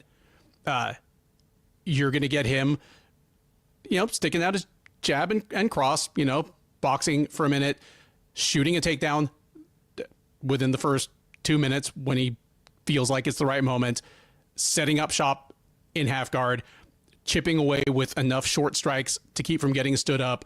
And if he feels like his opponent is starting to get too comfortable down there, he will open up and it can turn into a bloodbath, like his fight with Overeem did.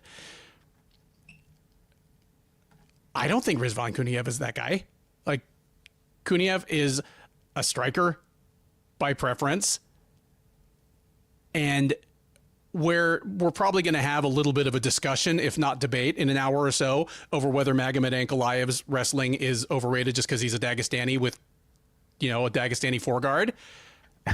True. I don't think anyone's even out there saying that Rizvan Kuniev is the heavyweight Khabib. Like, no one's saying that. I think he's kind of tailor-made for Blaydes to wreck, because on top of everything else, Kuniev is a very competent striker, especially by heavyweight standards, like good fundamentals, throws in a good variety of strikes, throws in combination, but he does not have Derek Lewis, Sergey Pavlovich, Francis Ngannou, Tom Aspinall punching power.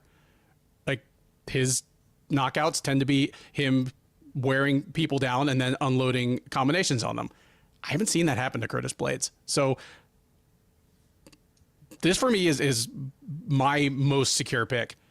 I've got Blaydes in this one. I've got him big. And I'm going to say this one doesn't make it to the final horn. Give me Blaydes by third round TKO after winning the first 2 rounds. It maybe just turns into the Overeem thing where a ho-hum top control special turns into a crime scene in just seconds as Blaydes finally just postures up and drops a couple nasty elbows, and this shit's over. Yeah. The UFC hates Curtis Blaydes. Like you said, they'll put him against people who want to rip his head off and can, or they put him on the prelims against a UFC newcomer making a debut. And this guy, I mean, we a newcomer who's probably only on the card because his homie Ankalaev is in the headliner. He's his +1. Yeah. Kuniev. So let me start with Blaydes. We've broken down Blaydes down so many times. I mean, he's this huge, really, really big heavyweight. He's more well-rounded than he gets enough credit for. He's a better striker than people think. He sets up his shots well with feints. I like his straight right. He has nice power. I mean, he knocked Chris Daukaus dead. His one issue, the big issue has been him is that sometimes he's a little too confident and he doesn't have the best fight IQ. Like, he stayed in the pocket and slugged out with some big ones. I mean, I remember when he slugged it out with Sergey Pavlovich. I'm like, what are you doing, dude? He also shoulder rolls, which I usually I've never really been a big fan of, especially not at heavyweight. Like, these guys, the thing about shoulder rolling is deflecting punches and not getting caught clean, but that big crackers in the division don't need to land clean at heavyweight. He's been knocked out tons of times. You have to worry about his durability. I like his kicks. Like, he throws these like big leg thundering, like they just look like they hurt every time he kicks somebody. You mentioned he's a really good wrestler. I mean, yeah, I kind of was like dick a little bit when you're like best wrestler in heavyweight division. I just started naming people, but Yeah, I heard you name a bunch of light heavyweights. We're still good. Yeah, yeah. Well, I didn't want to be like, well, Brock Lesnar, but yeah, when you add in like the takedowns and how long he's been able to do it in the UFC, it's a hell of a feat. He's definitely one of the best wrestlers in the history of the heavyweight division. Which the most impressive thing is that he's not considered to be that credentialed when it comes to wrestling. You know, obviously, like what he's accomplished is really good. But I mean, when you talk about the grand scheme of the highest guys, when you think of your DCs, your Randys, your Division I All-Americans, your Division I, a couple national champions, you got Olympic champions, and it's Curtis Blaydes that, you know, some people consider the greatest heavyweight wrestler ever. So he's got quick entries. He cuts the corner really well. He blasts through his opponent's hips well. He gets on top. He's got smother and top game. And we've seen him out-grapple strong grapplers, and like Shamil Abdelwahab just kept him down, and the guy looked like he never wrestled in his life. He also, the way he does it, he has no issues with stalling. Like, he doesn't care if you boo. You know, he'll slowly work inch by inch to better the position instead of losing control. Once he gets his opponents tired, that's when he starts unloading mean ground and pound, and he has some of the best ground and pound in the sport. His cardio has been inconsistent at times. It's something that's just kind of him just working for the takedown a little too much. But this is only 3 rounds, so it shouldn't be an issue. Kuniev, I do think Kuniev is a good addition to the UFC. He's a really big heavyweight. Though when you look at him, he's a little extra fluffy in the midsection. I think he'd be, instead of being like 265, I think he'd be better if he was like 245. He's got a lot of experience, especially tons of amateur fights. I'd say he's well-rounded. I think I like his wrestling a little better than you do. He's a good boxer, but he's a little flat-footed. He has low output on the feet, though, which I don't like. When he gets in the pocket and he lets his hands go, he's not bad. He's got a nice lead left hook. He works the body well. He has nice power. I like his step-in knees. He got some teep kicks. He got some hard calf kicks. He likes to close the distance and grind in the clinch. Like I said, I think his wrestling, he can sneak in some takedowns. He can kind of like press his opponent to the cage and drop down on their legs and pull them out. But like you said, like don't expect him to be out there. He does have good takedown defense, though. He hasn't faced a wrestler like Curtis Blaydes. He has a submission threat. He has 3 subs on his record. Let me back up. He's living in Dagestan, so I'm sure he's faced high level wrestlers. I mean, just not so far in his run, but I'm sure he's went against he's experienced good wrestlers. I'm with you, man. I don't understand the matchup. I really don't. I mean, he's a good addition to the UFC. But going from let me ask this: Did you see anything from him that makes you think he's ready for a top 5 guy? No, right that's why. That's what I think is like he's like, could he be one day? Sure, but going from the Contender Series matchup to Curtis Blaydes is insane. I mean, that's as big of a jump than any. I'm sure there's other ones. I know people could, but I mean, it's like it's in that category of like if we're naming guys who have the biggest jump in competition of all time. I mean, this is right up there. I mean, this is crazy, I'll say this is a bigger jump. Matt Serra fought Chris Lytle and then fought George St. Pierre. Sure. He fought Chris Lytle on the Ultimate Fighter show and then fought George St. Pierre for the title. That wasn't as big a step up competition as going from the Contender Series to Curtis Blaydes. This year, like the year of 2025. Yeah. Like we're not talking, I don't know, when did friggin' George St. Pierre fight Matt Serra? 06. Like 06. Yeah. Like, yeah. It was different then. With like the way the run to make the title shot out was much different than it was back then. So nobody's having a season of tough to find out who's the next person to fight Bilal Muhammad. Yeah, exactly. Yeah. No. I just think this is too massive a step up competition. I think Blaydes is faster. I think he mixes his boxing and his takedowns. I think he eventually gets Kuniev down, keeps him down for long periods. I think he bashes him with ground and pound. I think Blaydes takes him out as he does in the second round. TKO from ground and pound. That brings us to the co-main event of UFC Baku, a lightweight matchup between Rafael Fiziev and Ignacio Bahamondes. Fiziev, the 32-year-old from Kazakhstan, by way of Thailand, by way of Azerbaijan. It's a complicated thing. I'll talk about it in a sec. At any rate, he's 12-4 overall. He's 6-4 in the UFC. He is on a 3-fight losing streak dating back a while. Between losses and injury, he has not actually won a fight in almost 3 years. Not since he knocked out Rafael dos Anjos in the main event of UFC on ESPN 39, all the way back International Fight Week of 2022. So since then, he has 2 losses to Justin Gaethje and a TKO loss to Mateusz Gamrot due to a knee injury that kept him on the shelf for 18 months. He bounced back from that injury at UFC 313 back in March, came out on the wrong end of a decision against Gaethje once again, but subjectively looked as if he was not particularly worse for wear from the knee injury. So that's encouraging. Now he gets to fight Bahamondes. 27-year-old Chilean is 17-5 overall. He is 6-2 since joining the UFC out of the 4th season of Dana White's Contender Series. He is on a 3-fight win streak. Since dropping a decision to Ludovic Klein a little under 2 years ago, he has 3 first-round finishes, a knockout of Christos Giagos, a knockout of Manuel Torres, and a triangle choke submission of Jalen Turner at the same UFC 313 back in March. So Bahamondes, one of the biggest and one of the hottest rising fringe contenders in the division, now faces a serious challenge in a veteran contender, Fiziev. This is the only true pick'em on the card. It varies a little bit, but neither man is available at plus money. So think of it around minus 110, minus 115 for each guy.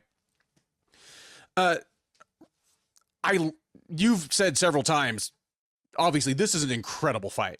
And I'm glad it's an incredible fight because I was kind of worried we'd never see the awesome Rafael Fiziev again. You know, he was in an awesome fight against Mateusz Gamrot, you know, back in almost 2 years ago.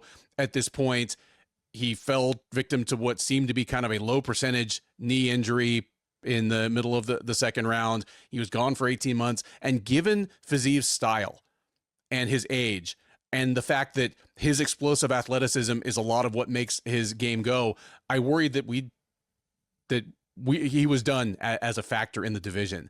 So to see him come back against Gaethje, and yeah, he lost the fight, but it wasn't a one-sided affair. He was still kicking, he was still spinning, he was still moving. He took Gaethje down in the first round, and he actually shot on Gaethje. Shooting takedowns in space is not what decorated Muay Thai strikers do if they're worried that their knee is no good anymore. So that was encouraging. On some level, there's no such thing as a good loss or moral victory, but you have to feel somewhat good about Rafael Fiziev coming into this. I like this because it's 2 of the most exciting strikers in the division, but beyond that, they couldn't be much more different. Fiziev, obviously, before he ever made his UFC debut, he was one of the head Muay Thai instructors at Tiger Muay Thai in Thailand. That's all you really need to know. But it's translated to the cage. And part of it is that he is a short, compact, powerfully built guy. And that's kind of what makes things go. He gets away with some things that other lesser strikers might not get away with, but just fantastic variety of strikes, good footwork, defensively sound. Obviously, he's capable of wrestling if he wants or needs to. Big power. I wonder sometimes if he is exciting to his own detriment, if he would be better than 6-4 in the UFC if he was a little less aggressive, but I don't know if I'd want to change that about him. I don't maybe that's just part of what makes him as good as he is. He's going against a guy in Bahamondes that he might be the biggest lightweight in the UFC. I think the real countdown is to when he is forced up to 170 pounds. He is a titanic guy. He's 6'1". He has huge reach, arms as well as legs, and he's not a beanpole. He's got a surprising amount of muscle on him for a guy that somehow makes 156 pounds. He's a striker as well. He seems to me like a guy that started out as a boxer by preference and has incorporated kicks. I don't know that for a fact. He's he's the son of an MMA pioneer in Chile, so there's every chance that he learned MMA from the ground up as a kid.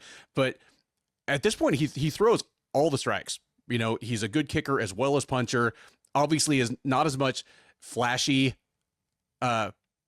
spinning stuff as Fiziev, but he's got the kind of tooth loosening power that comes not from overswinging, but again, just the mechanics. A guy with arms that long, kind of the way, and this is the example I always go to because I'm old, but the way that Tommy Hearns always just had nasty power without ever seeming to overswing on anything. There's just something to be said for being a long, lanky guy who sits down on his punches.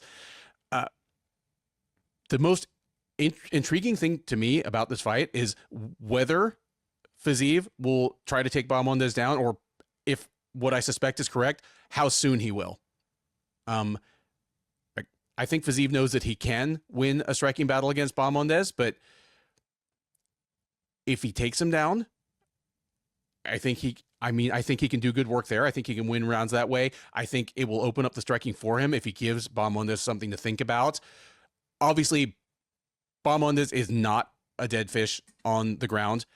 He does have the takedown defense issues of a guy that's as tall as he is with legs as long as his, but I mean, he triangled Jalen Turner in half a round in his very last fight. I'm sure Fiziev has watched the tape on that plenty of times, but that's not Bahamondes' best or most preferred way to victory. I'm leaning Fiziev here, and if he does it, I think he does it by judiciously mixing in offensive wrestling with his striking.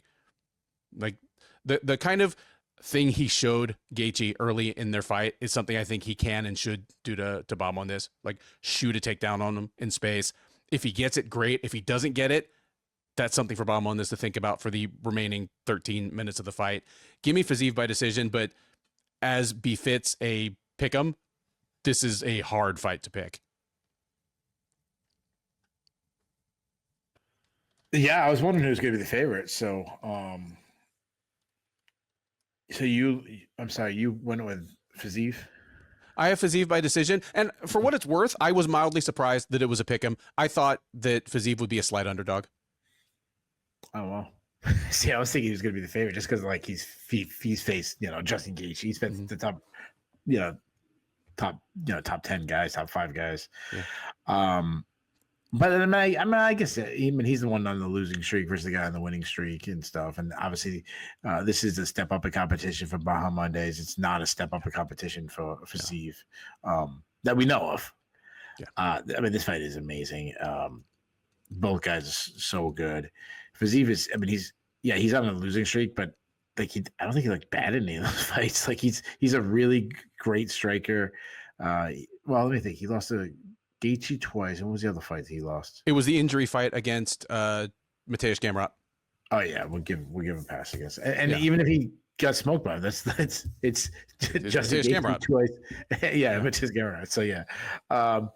Fiziev, he's such a great striker. He can fight out of both stances, though I do like him in the southpaw stance better. He's a very technically sound striker, very tight shots, very accurate. He attacks with fast combinations when he gets in the pocket. Nice snap on his shots. His return is fast, so he's really hard to be countered. He likes to fight from distance, even though he's going to be the shorter fighter. Shaq might be shorter than Ignacio Bahamondes, but yeah, he likes to fight from the outside. He can outstrike his opponents from the. Well, he like the pocket sometimes does a favor. That's when you can do your best work against Fiziev. Even though he's built like a guy that should be a pocket striker, he fights behind like a traditional high guard defense.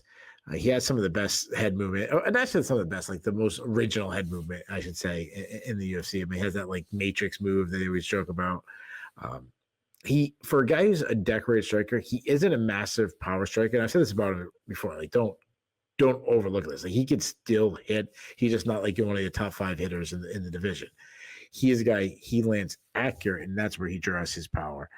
He's obviously one of the best kickers in not just the division, but in all of MMA. I love his calf kicks. He's got some mean body kicks. His really fast high kick. I always go back to that like insane spinning wheel knockout of Brad Riddell, who's a decorated striker himself. He has some really good Muay Thai clinch. He batters his foe with knees inside. I like that you touched on his grappling and wrestling. Like, he's a very underrated wrestler, and he's been using his wrestling a lot. He came out wrestling a lot against Justin Gaethje. Yeah. He's good at winning scrambles. He's got good takedown defense. The problem is his cardio kind of failed him against the Justin Gaethje fight in that second fight, but it's also a Justin Gaethje fight. Like, if you're not tired fighting Justin Gaethje, then what the hell we do? Like, obviously, that fight is going to be bonkers. Now, Mohammed is also a very fantastic athlete. You mentioned he's massive for the weight class. He also fights out of both stances, so we can see a lot of switching stances, trying to angle. Do they want to be southpaw versus southpaw? Do they want to be southpaw versus orthodox? Like, what do they want to do? We might see a lot of that going on. He's a really good striker. He's got very good volume.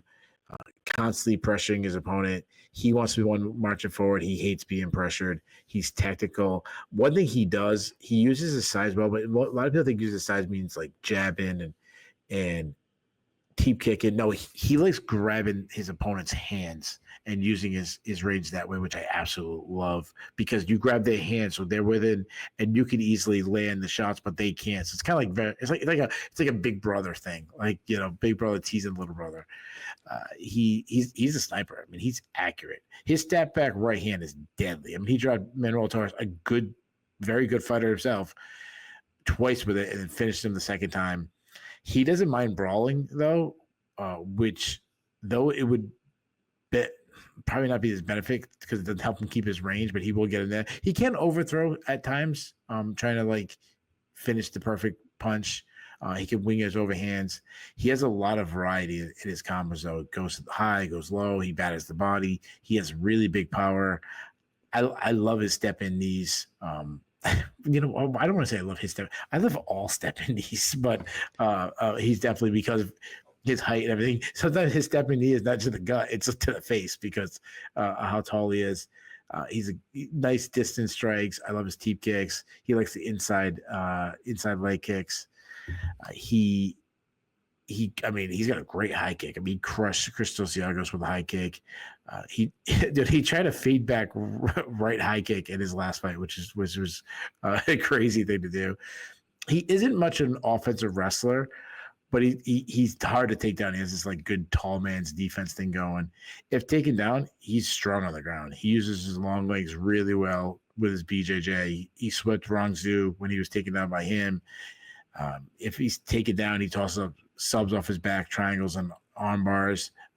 He gets subs from weird positions. He subbed Jalen Turner with this like super slick triangle off his back. He's got those long arms, so he's looking for head attacks, guillotines, Darce chokes. He finished Rongzhu with a Darce choke, and he's got really good cardio. So I think this fight is amazing. I think both guys are incredible strikers. I think both guys are grossly underrated on the ground, with Fiziev more the wrestling style, with Mohammed is more the like submission grab. I don't want to call him like a BJJ guy, but more like an opportunistic grappler, like catching submissions. Man, this is really tough. I've flip-flopped. I keep going back and forth, like how I think this is going to go. I don't know if we've disagreed yet. I think we're finally going to disagree. I'm going to go with Bahamondes. I think he's obviously he's bigger. I think he has the more power. He's younger. I think it's the deeper gas tank. He also has the less wear and tear on his body. I mean, besides the injury to Gamrot, but just the back-to-back Gaethje fights, other fights he's been in, he's got a lot of wear and tear in that body. I think we have an absolute war in his hands. I think both guys are going to look good. I think both guys are going to have moments. But the output, the durability advantage, I'm going to say that's going to be the difference. I think Fiziev's going to have another really good showing, but be on the wrong side of a decision. Give me Bahamondes by decision. All right. With that, we come to the main event of UFC on ABC 8, a light heavyweight contenders match between former champ Jamal Hill and longtime contender and former title challenger Khalil Roundtree Jr. Hill, the 34-year-old Michigan native, is 12-3 with one no contest overall. He is 6-3 with one no contest in the UFC. He's on a 2-fight losing streak, the first losing streak of any kind of his career. He lost to Alex Pereira last April at UFC 300 via first-round knockout, then came back this January at UFC 311 and got knocked out in the third round by Yuri Prochazka. He is looking to snap that losing streak, looking to prove that he is still a factor in the title picture here against a man looking to prove more or less the same things in the form of Roundtree. 35-year-old Las Vegas native, 13-6 with 1 no contest overall. 9-6 with 1 no contest since joining the UFC out of season 23 of The Ultimate Fighter. He's coming in off a loss as well. He made a kind of semi-short notice, somewhat unexpected title challenge against Pereira last October at UFC 307, where he acquitted himself fairly well in the early going, but ended up on the receiving end of an ungodly amount of punishment and ended up succumbing to a 4th round TKO. So again, 2 gentlemen looking to reestablish, reclaim, reaffirm their places in this division. The odds are fairly close. So I will ask you, Keith, your favorite is minus 150, underdog plus 130. Who are they? Oh, tough one. I'm going to guess Jamal Hill is the favorite. It is actually Khalil Roundtree Jr. He is minus 150, Hill plus 130. And I'm actually glad that that was your pick, because that's what I would have picked before I looked as well. And I think it is an indication of the extent to which Jamal Hill has fallen from grace. It's hard for me to think of, short of a TJ Dillashaw, somebody who fell from grace more quickly than Jamal Hill. I mean, here's a quick timeline for those of you at home. January 2023, Jamal Hill wins the UFC light heavyweight title. He wins it by thrashing Glover Teixeira in a way that arguably nobody had, despite Teixeira spending almost 2 decades fighting the best fighters in the world.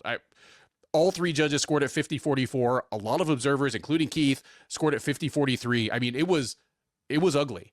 So that was, I think, his 4th fight in a row that had gotten him either a performance of the night or a fight of the night. He was riding high. He was, at the time, I think, like 29 or 30 years old, young in terms of wear and tear. We're talking about a guy that kind of decided to start fighting on a whim when he was like 19 or 20 instead of taking a small college basketball scholarship. But he won the title in January of 2023. He had to cancel title defense because he blew out his Achilles tendon playing pickup basketball at a UFC sponsored fighter event during International Fight Week, had to vacate the title, starts showing up on his Instagram and at UFC events looking like he weighs about 250 pounds, 260 pounds, just like looking inordinately fat, not like a guy that's rehabbing seriously. I'm not accusing him of that. I'm just saying this is what the optics are, and this is how Jamal Hill has fallen from grace. No, let's be honest. Ben lost a bunch. Ben lost a bunch of weight, and now he's that guy being like, look at these fat asses. You should be ashamed of yourself. I would never eat a cheeseburger. What I would never do is pick a fight with a member of Jamal Hill's family at a barbecue, because you know those are all some huge dudes. But that's a problem as well. Hill finally came back, challenged Alex Pereira for the title. That was last April at UFC 300. He got knocked out in the first round. You can quibble about the way the fight ended if you want. Some people think it's a big deal, others don't. But if you remember, that's the one where there's a potential foul. Herb Dean goes to break it up. Pereira just waves him off with one hand and knocks Hill the hell out with the other. Then, as I alluded to, and Hill was ready. He just that wasn't like, oh, I didn't know you. It wasn't a Mayweather like, oh, we're gonna hug and then I punch you kind of situation. Yeah, no. So I again, like, and sorry to interrupt you. If he doesn't get knocked out, then fine. 10 seconds later, he's getting knocked out. That's I'm with you. Like I thought it was like a gaffe by the ref, but in terms of impact, it just all it did was speed up the inevitable. Yeah, it was the best thing that happened to Jamal Hill, because now the rest of his life he can say, "Oh, this happened. I was, that was bullshit." Like, all right, cool. Yeah, we're gonna get friggin' starched. Right. Yeah, it's like Tiki goes and talking to Robbie Lawler and being like, "Oh yeah, man, you stopped me on a cut." Yeah, he cut you after he beat the piss out of you. But anyway, that's an old school reference for you guys. he was, he, got in some legal trouble because he beat the crap out of one of his relatives at a cookout. Again, this is the guy that theoretically is getting ready for his next fight and just doing extracurricular crap. He and Roundtree were actually supposed to fight last June. Roundtree was suspended for a PED violation, which we'll talk about in a sec. And then Hill was injured, had to pull out of that fight again. He came back in a potential title eliminator this January against Yuri Prohaska, got knocked out. Like, yeah, Hill has become at best a forgotten man in the light heavyweight top 10. At worst, a kind of reviled and dismissed guy. Like, he's fallen from one of the fastest rising young champs in the entire UFC to a guy that's, I don't want to call him a joke because, again, he's in another high level contenders fight here, but he has a ton to prove compared to the guy he was 2 years ago. Roundtree's got a little bit of the same. Like, we forget about it because Roundtree actually gave Alex Pereira a pretty good fight, but if he had just gone out and gotten smoked, the whole story would be about the UFC sucks so bad for giving Roundtree a title shot off of like having to cancel one of his fights because he tested positive for PEDs. Like, anyway, like I say, the odds are close. There's a lot at stake here, positive as well as negative. Like, both these guys have a lot to prove for such solid top 10 talents in their division.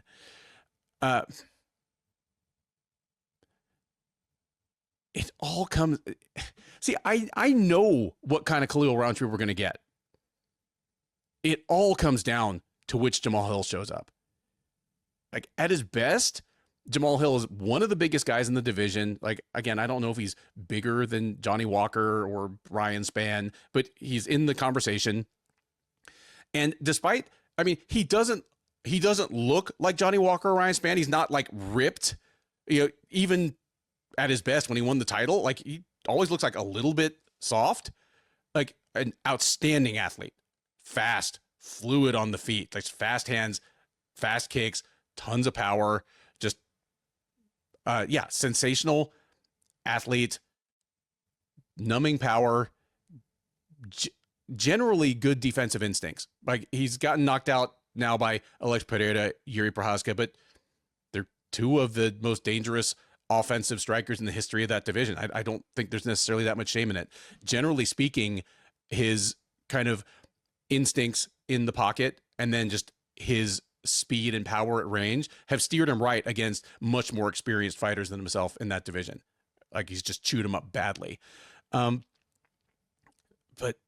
yeah, I don't know which version of him we're going to get. And at this point, he's been injured a couple of times.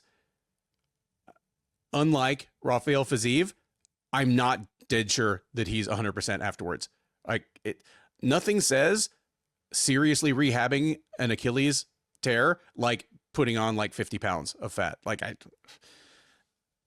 it's so the opposite of Roundtree. And I think I've said this about Roundtree before, but he very famously is a guy that was like just super obese and started getting into fighting really to get in better shape and ended up becoming a damn good fighter. Normally, when you have a fighter with that kind of backstory, you can tell. Like, again, my teacher, Alex Morono, he's been open about that. People like, like Betch Kohea, like you can tell those types. They look like an overweight person who like lost some weight and got into really good shape. Khalil Roundtree does not look like a guy that used to weigh 300 pounds. He is absolutely chiseled. And I remember the first time I really took notice of him as something special was when he destroyed Gokhan Saki, because Khalil Roundtree was the first fighter I can remember who did camps in Thailand and came back actually a better striker for it. That didn't just kind of make it into like, it's the fighter vacation, which it definitely was in the first half of the 2010s. Or, the go do a cycle of PEDs away from USADA, and then come back 6 months later. Hey, just being honest, like a lot of fighters used it for that. But Roundtree went to Thailand and came back a better Muay Thai striker. He came back and he wrecked Gokhan Saki, one of the better kickboxers of his generation in his weight range. Yeah, like Roundtree, for a guy that looks like a fighter from a movie, is actually an overachiever, and has generally put himself in the best position to win all of his fights, at least, since like his losing streak early on against, Iwan Kudalaba and stuff. Like he once he got right from that, he's been really, really on point ever since. And because of that, there's definitely upset value. If the right Jamal Hill shows up, he's going to give Roundtree a ton of trouble. So if I were a betting man, I'd actually be trying to find the biggest plus number I could on Hill. But since I'm just here to tell you who I think is probably going to win the fight, Roundtree is the safer pick. I know which Khalil Roundtree we're going to get. And if Hill is lackadaisical, Roundtree's going to win rounds against him by throwing better volume, by chopping at his legs, by not letting Hill set up at his preferred kind of all the way out, all the way in type range. Like Roundtree's good at that kind of thing.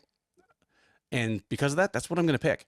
If I'm wrong, I don't think it's going to be because Roundtree laid an egg. It's going to be because Hill showed up looking inspired. And you know what? I'll be happy to talk about that on the recap. I love being surprised when someone fights better than I thought they were going to.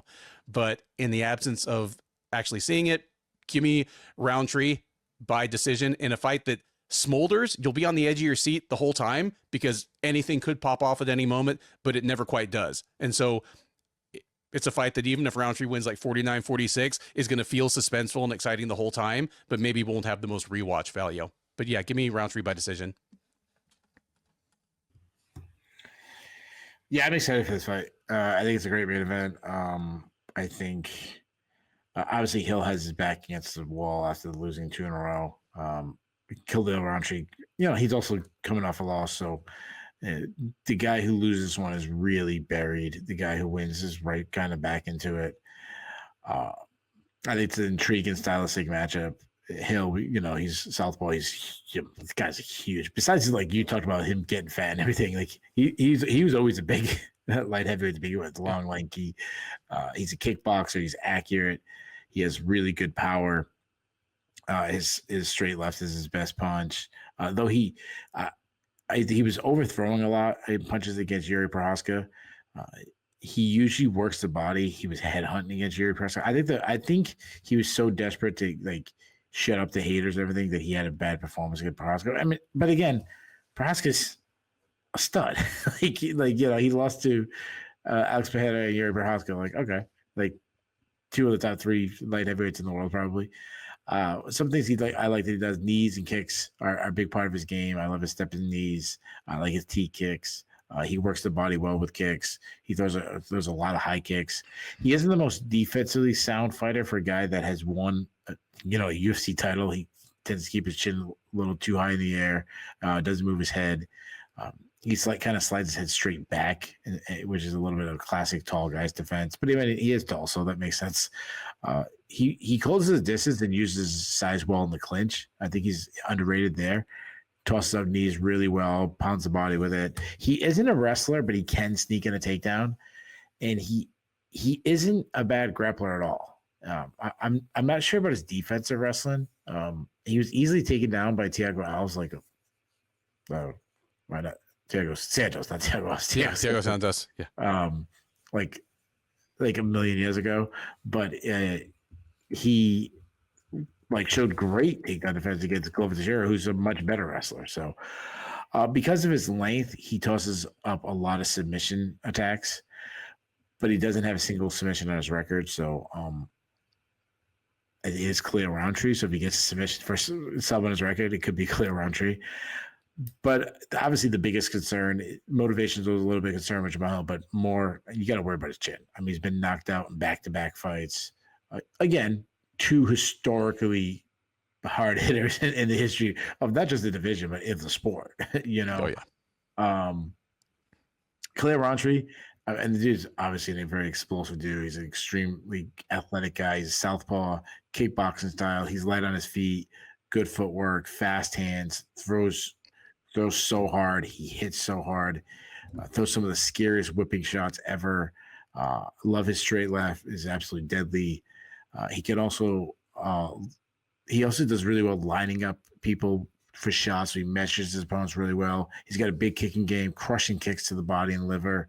And you talk about Roundtree is Gokhan Saki, the fight that kind of opened your eyes. I go back even further, and it's a mean streak. And I go back to when he was on the Ultimate Fighter show, and he had a guy down, and he's ground and pound the guy, and he just pops up to his feet and starts socket kicking the guy in the ribs.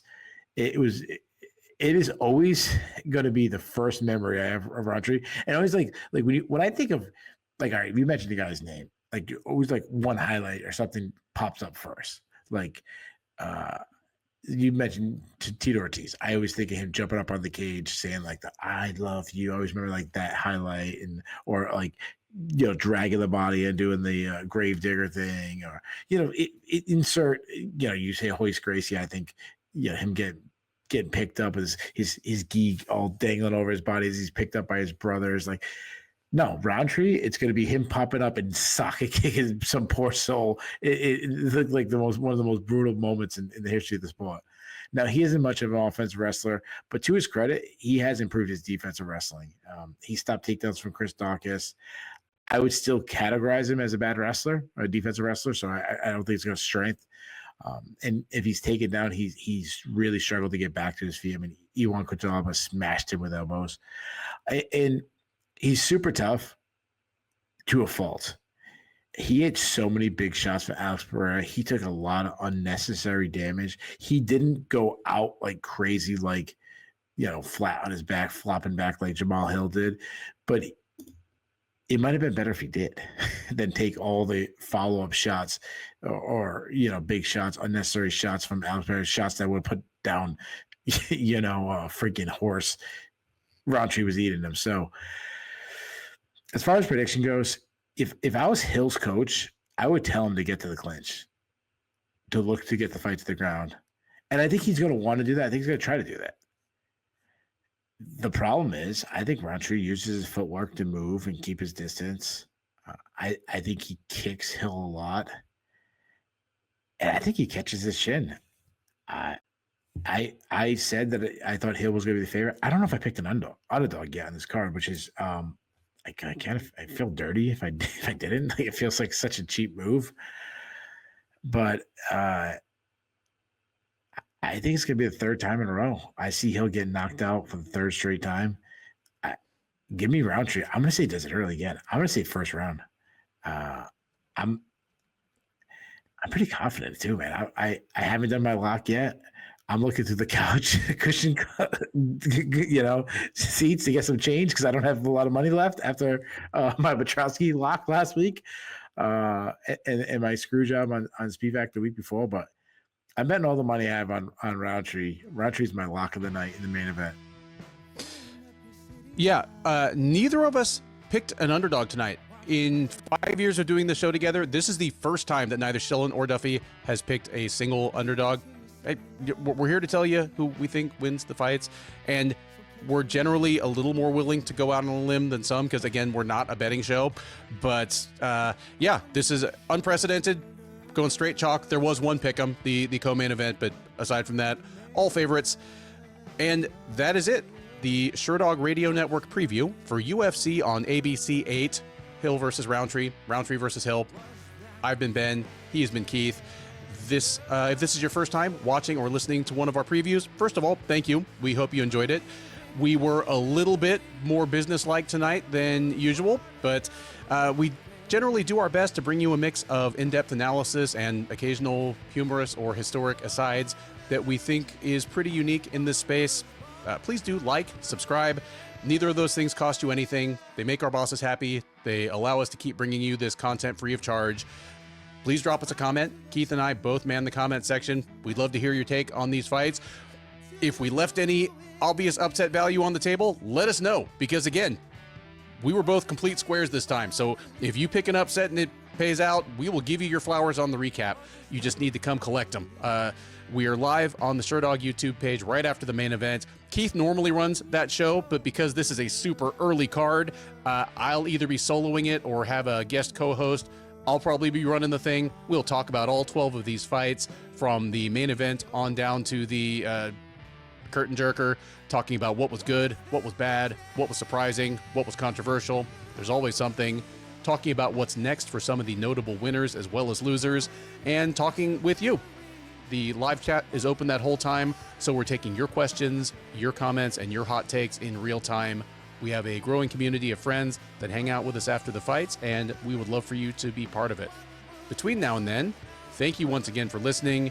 Enjoy the rest of your week, and by all means, enjoy these fights.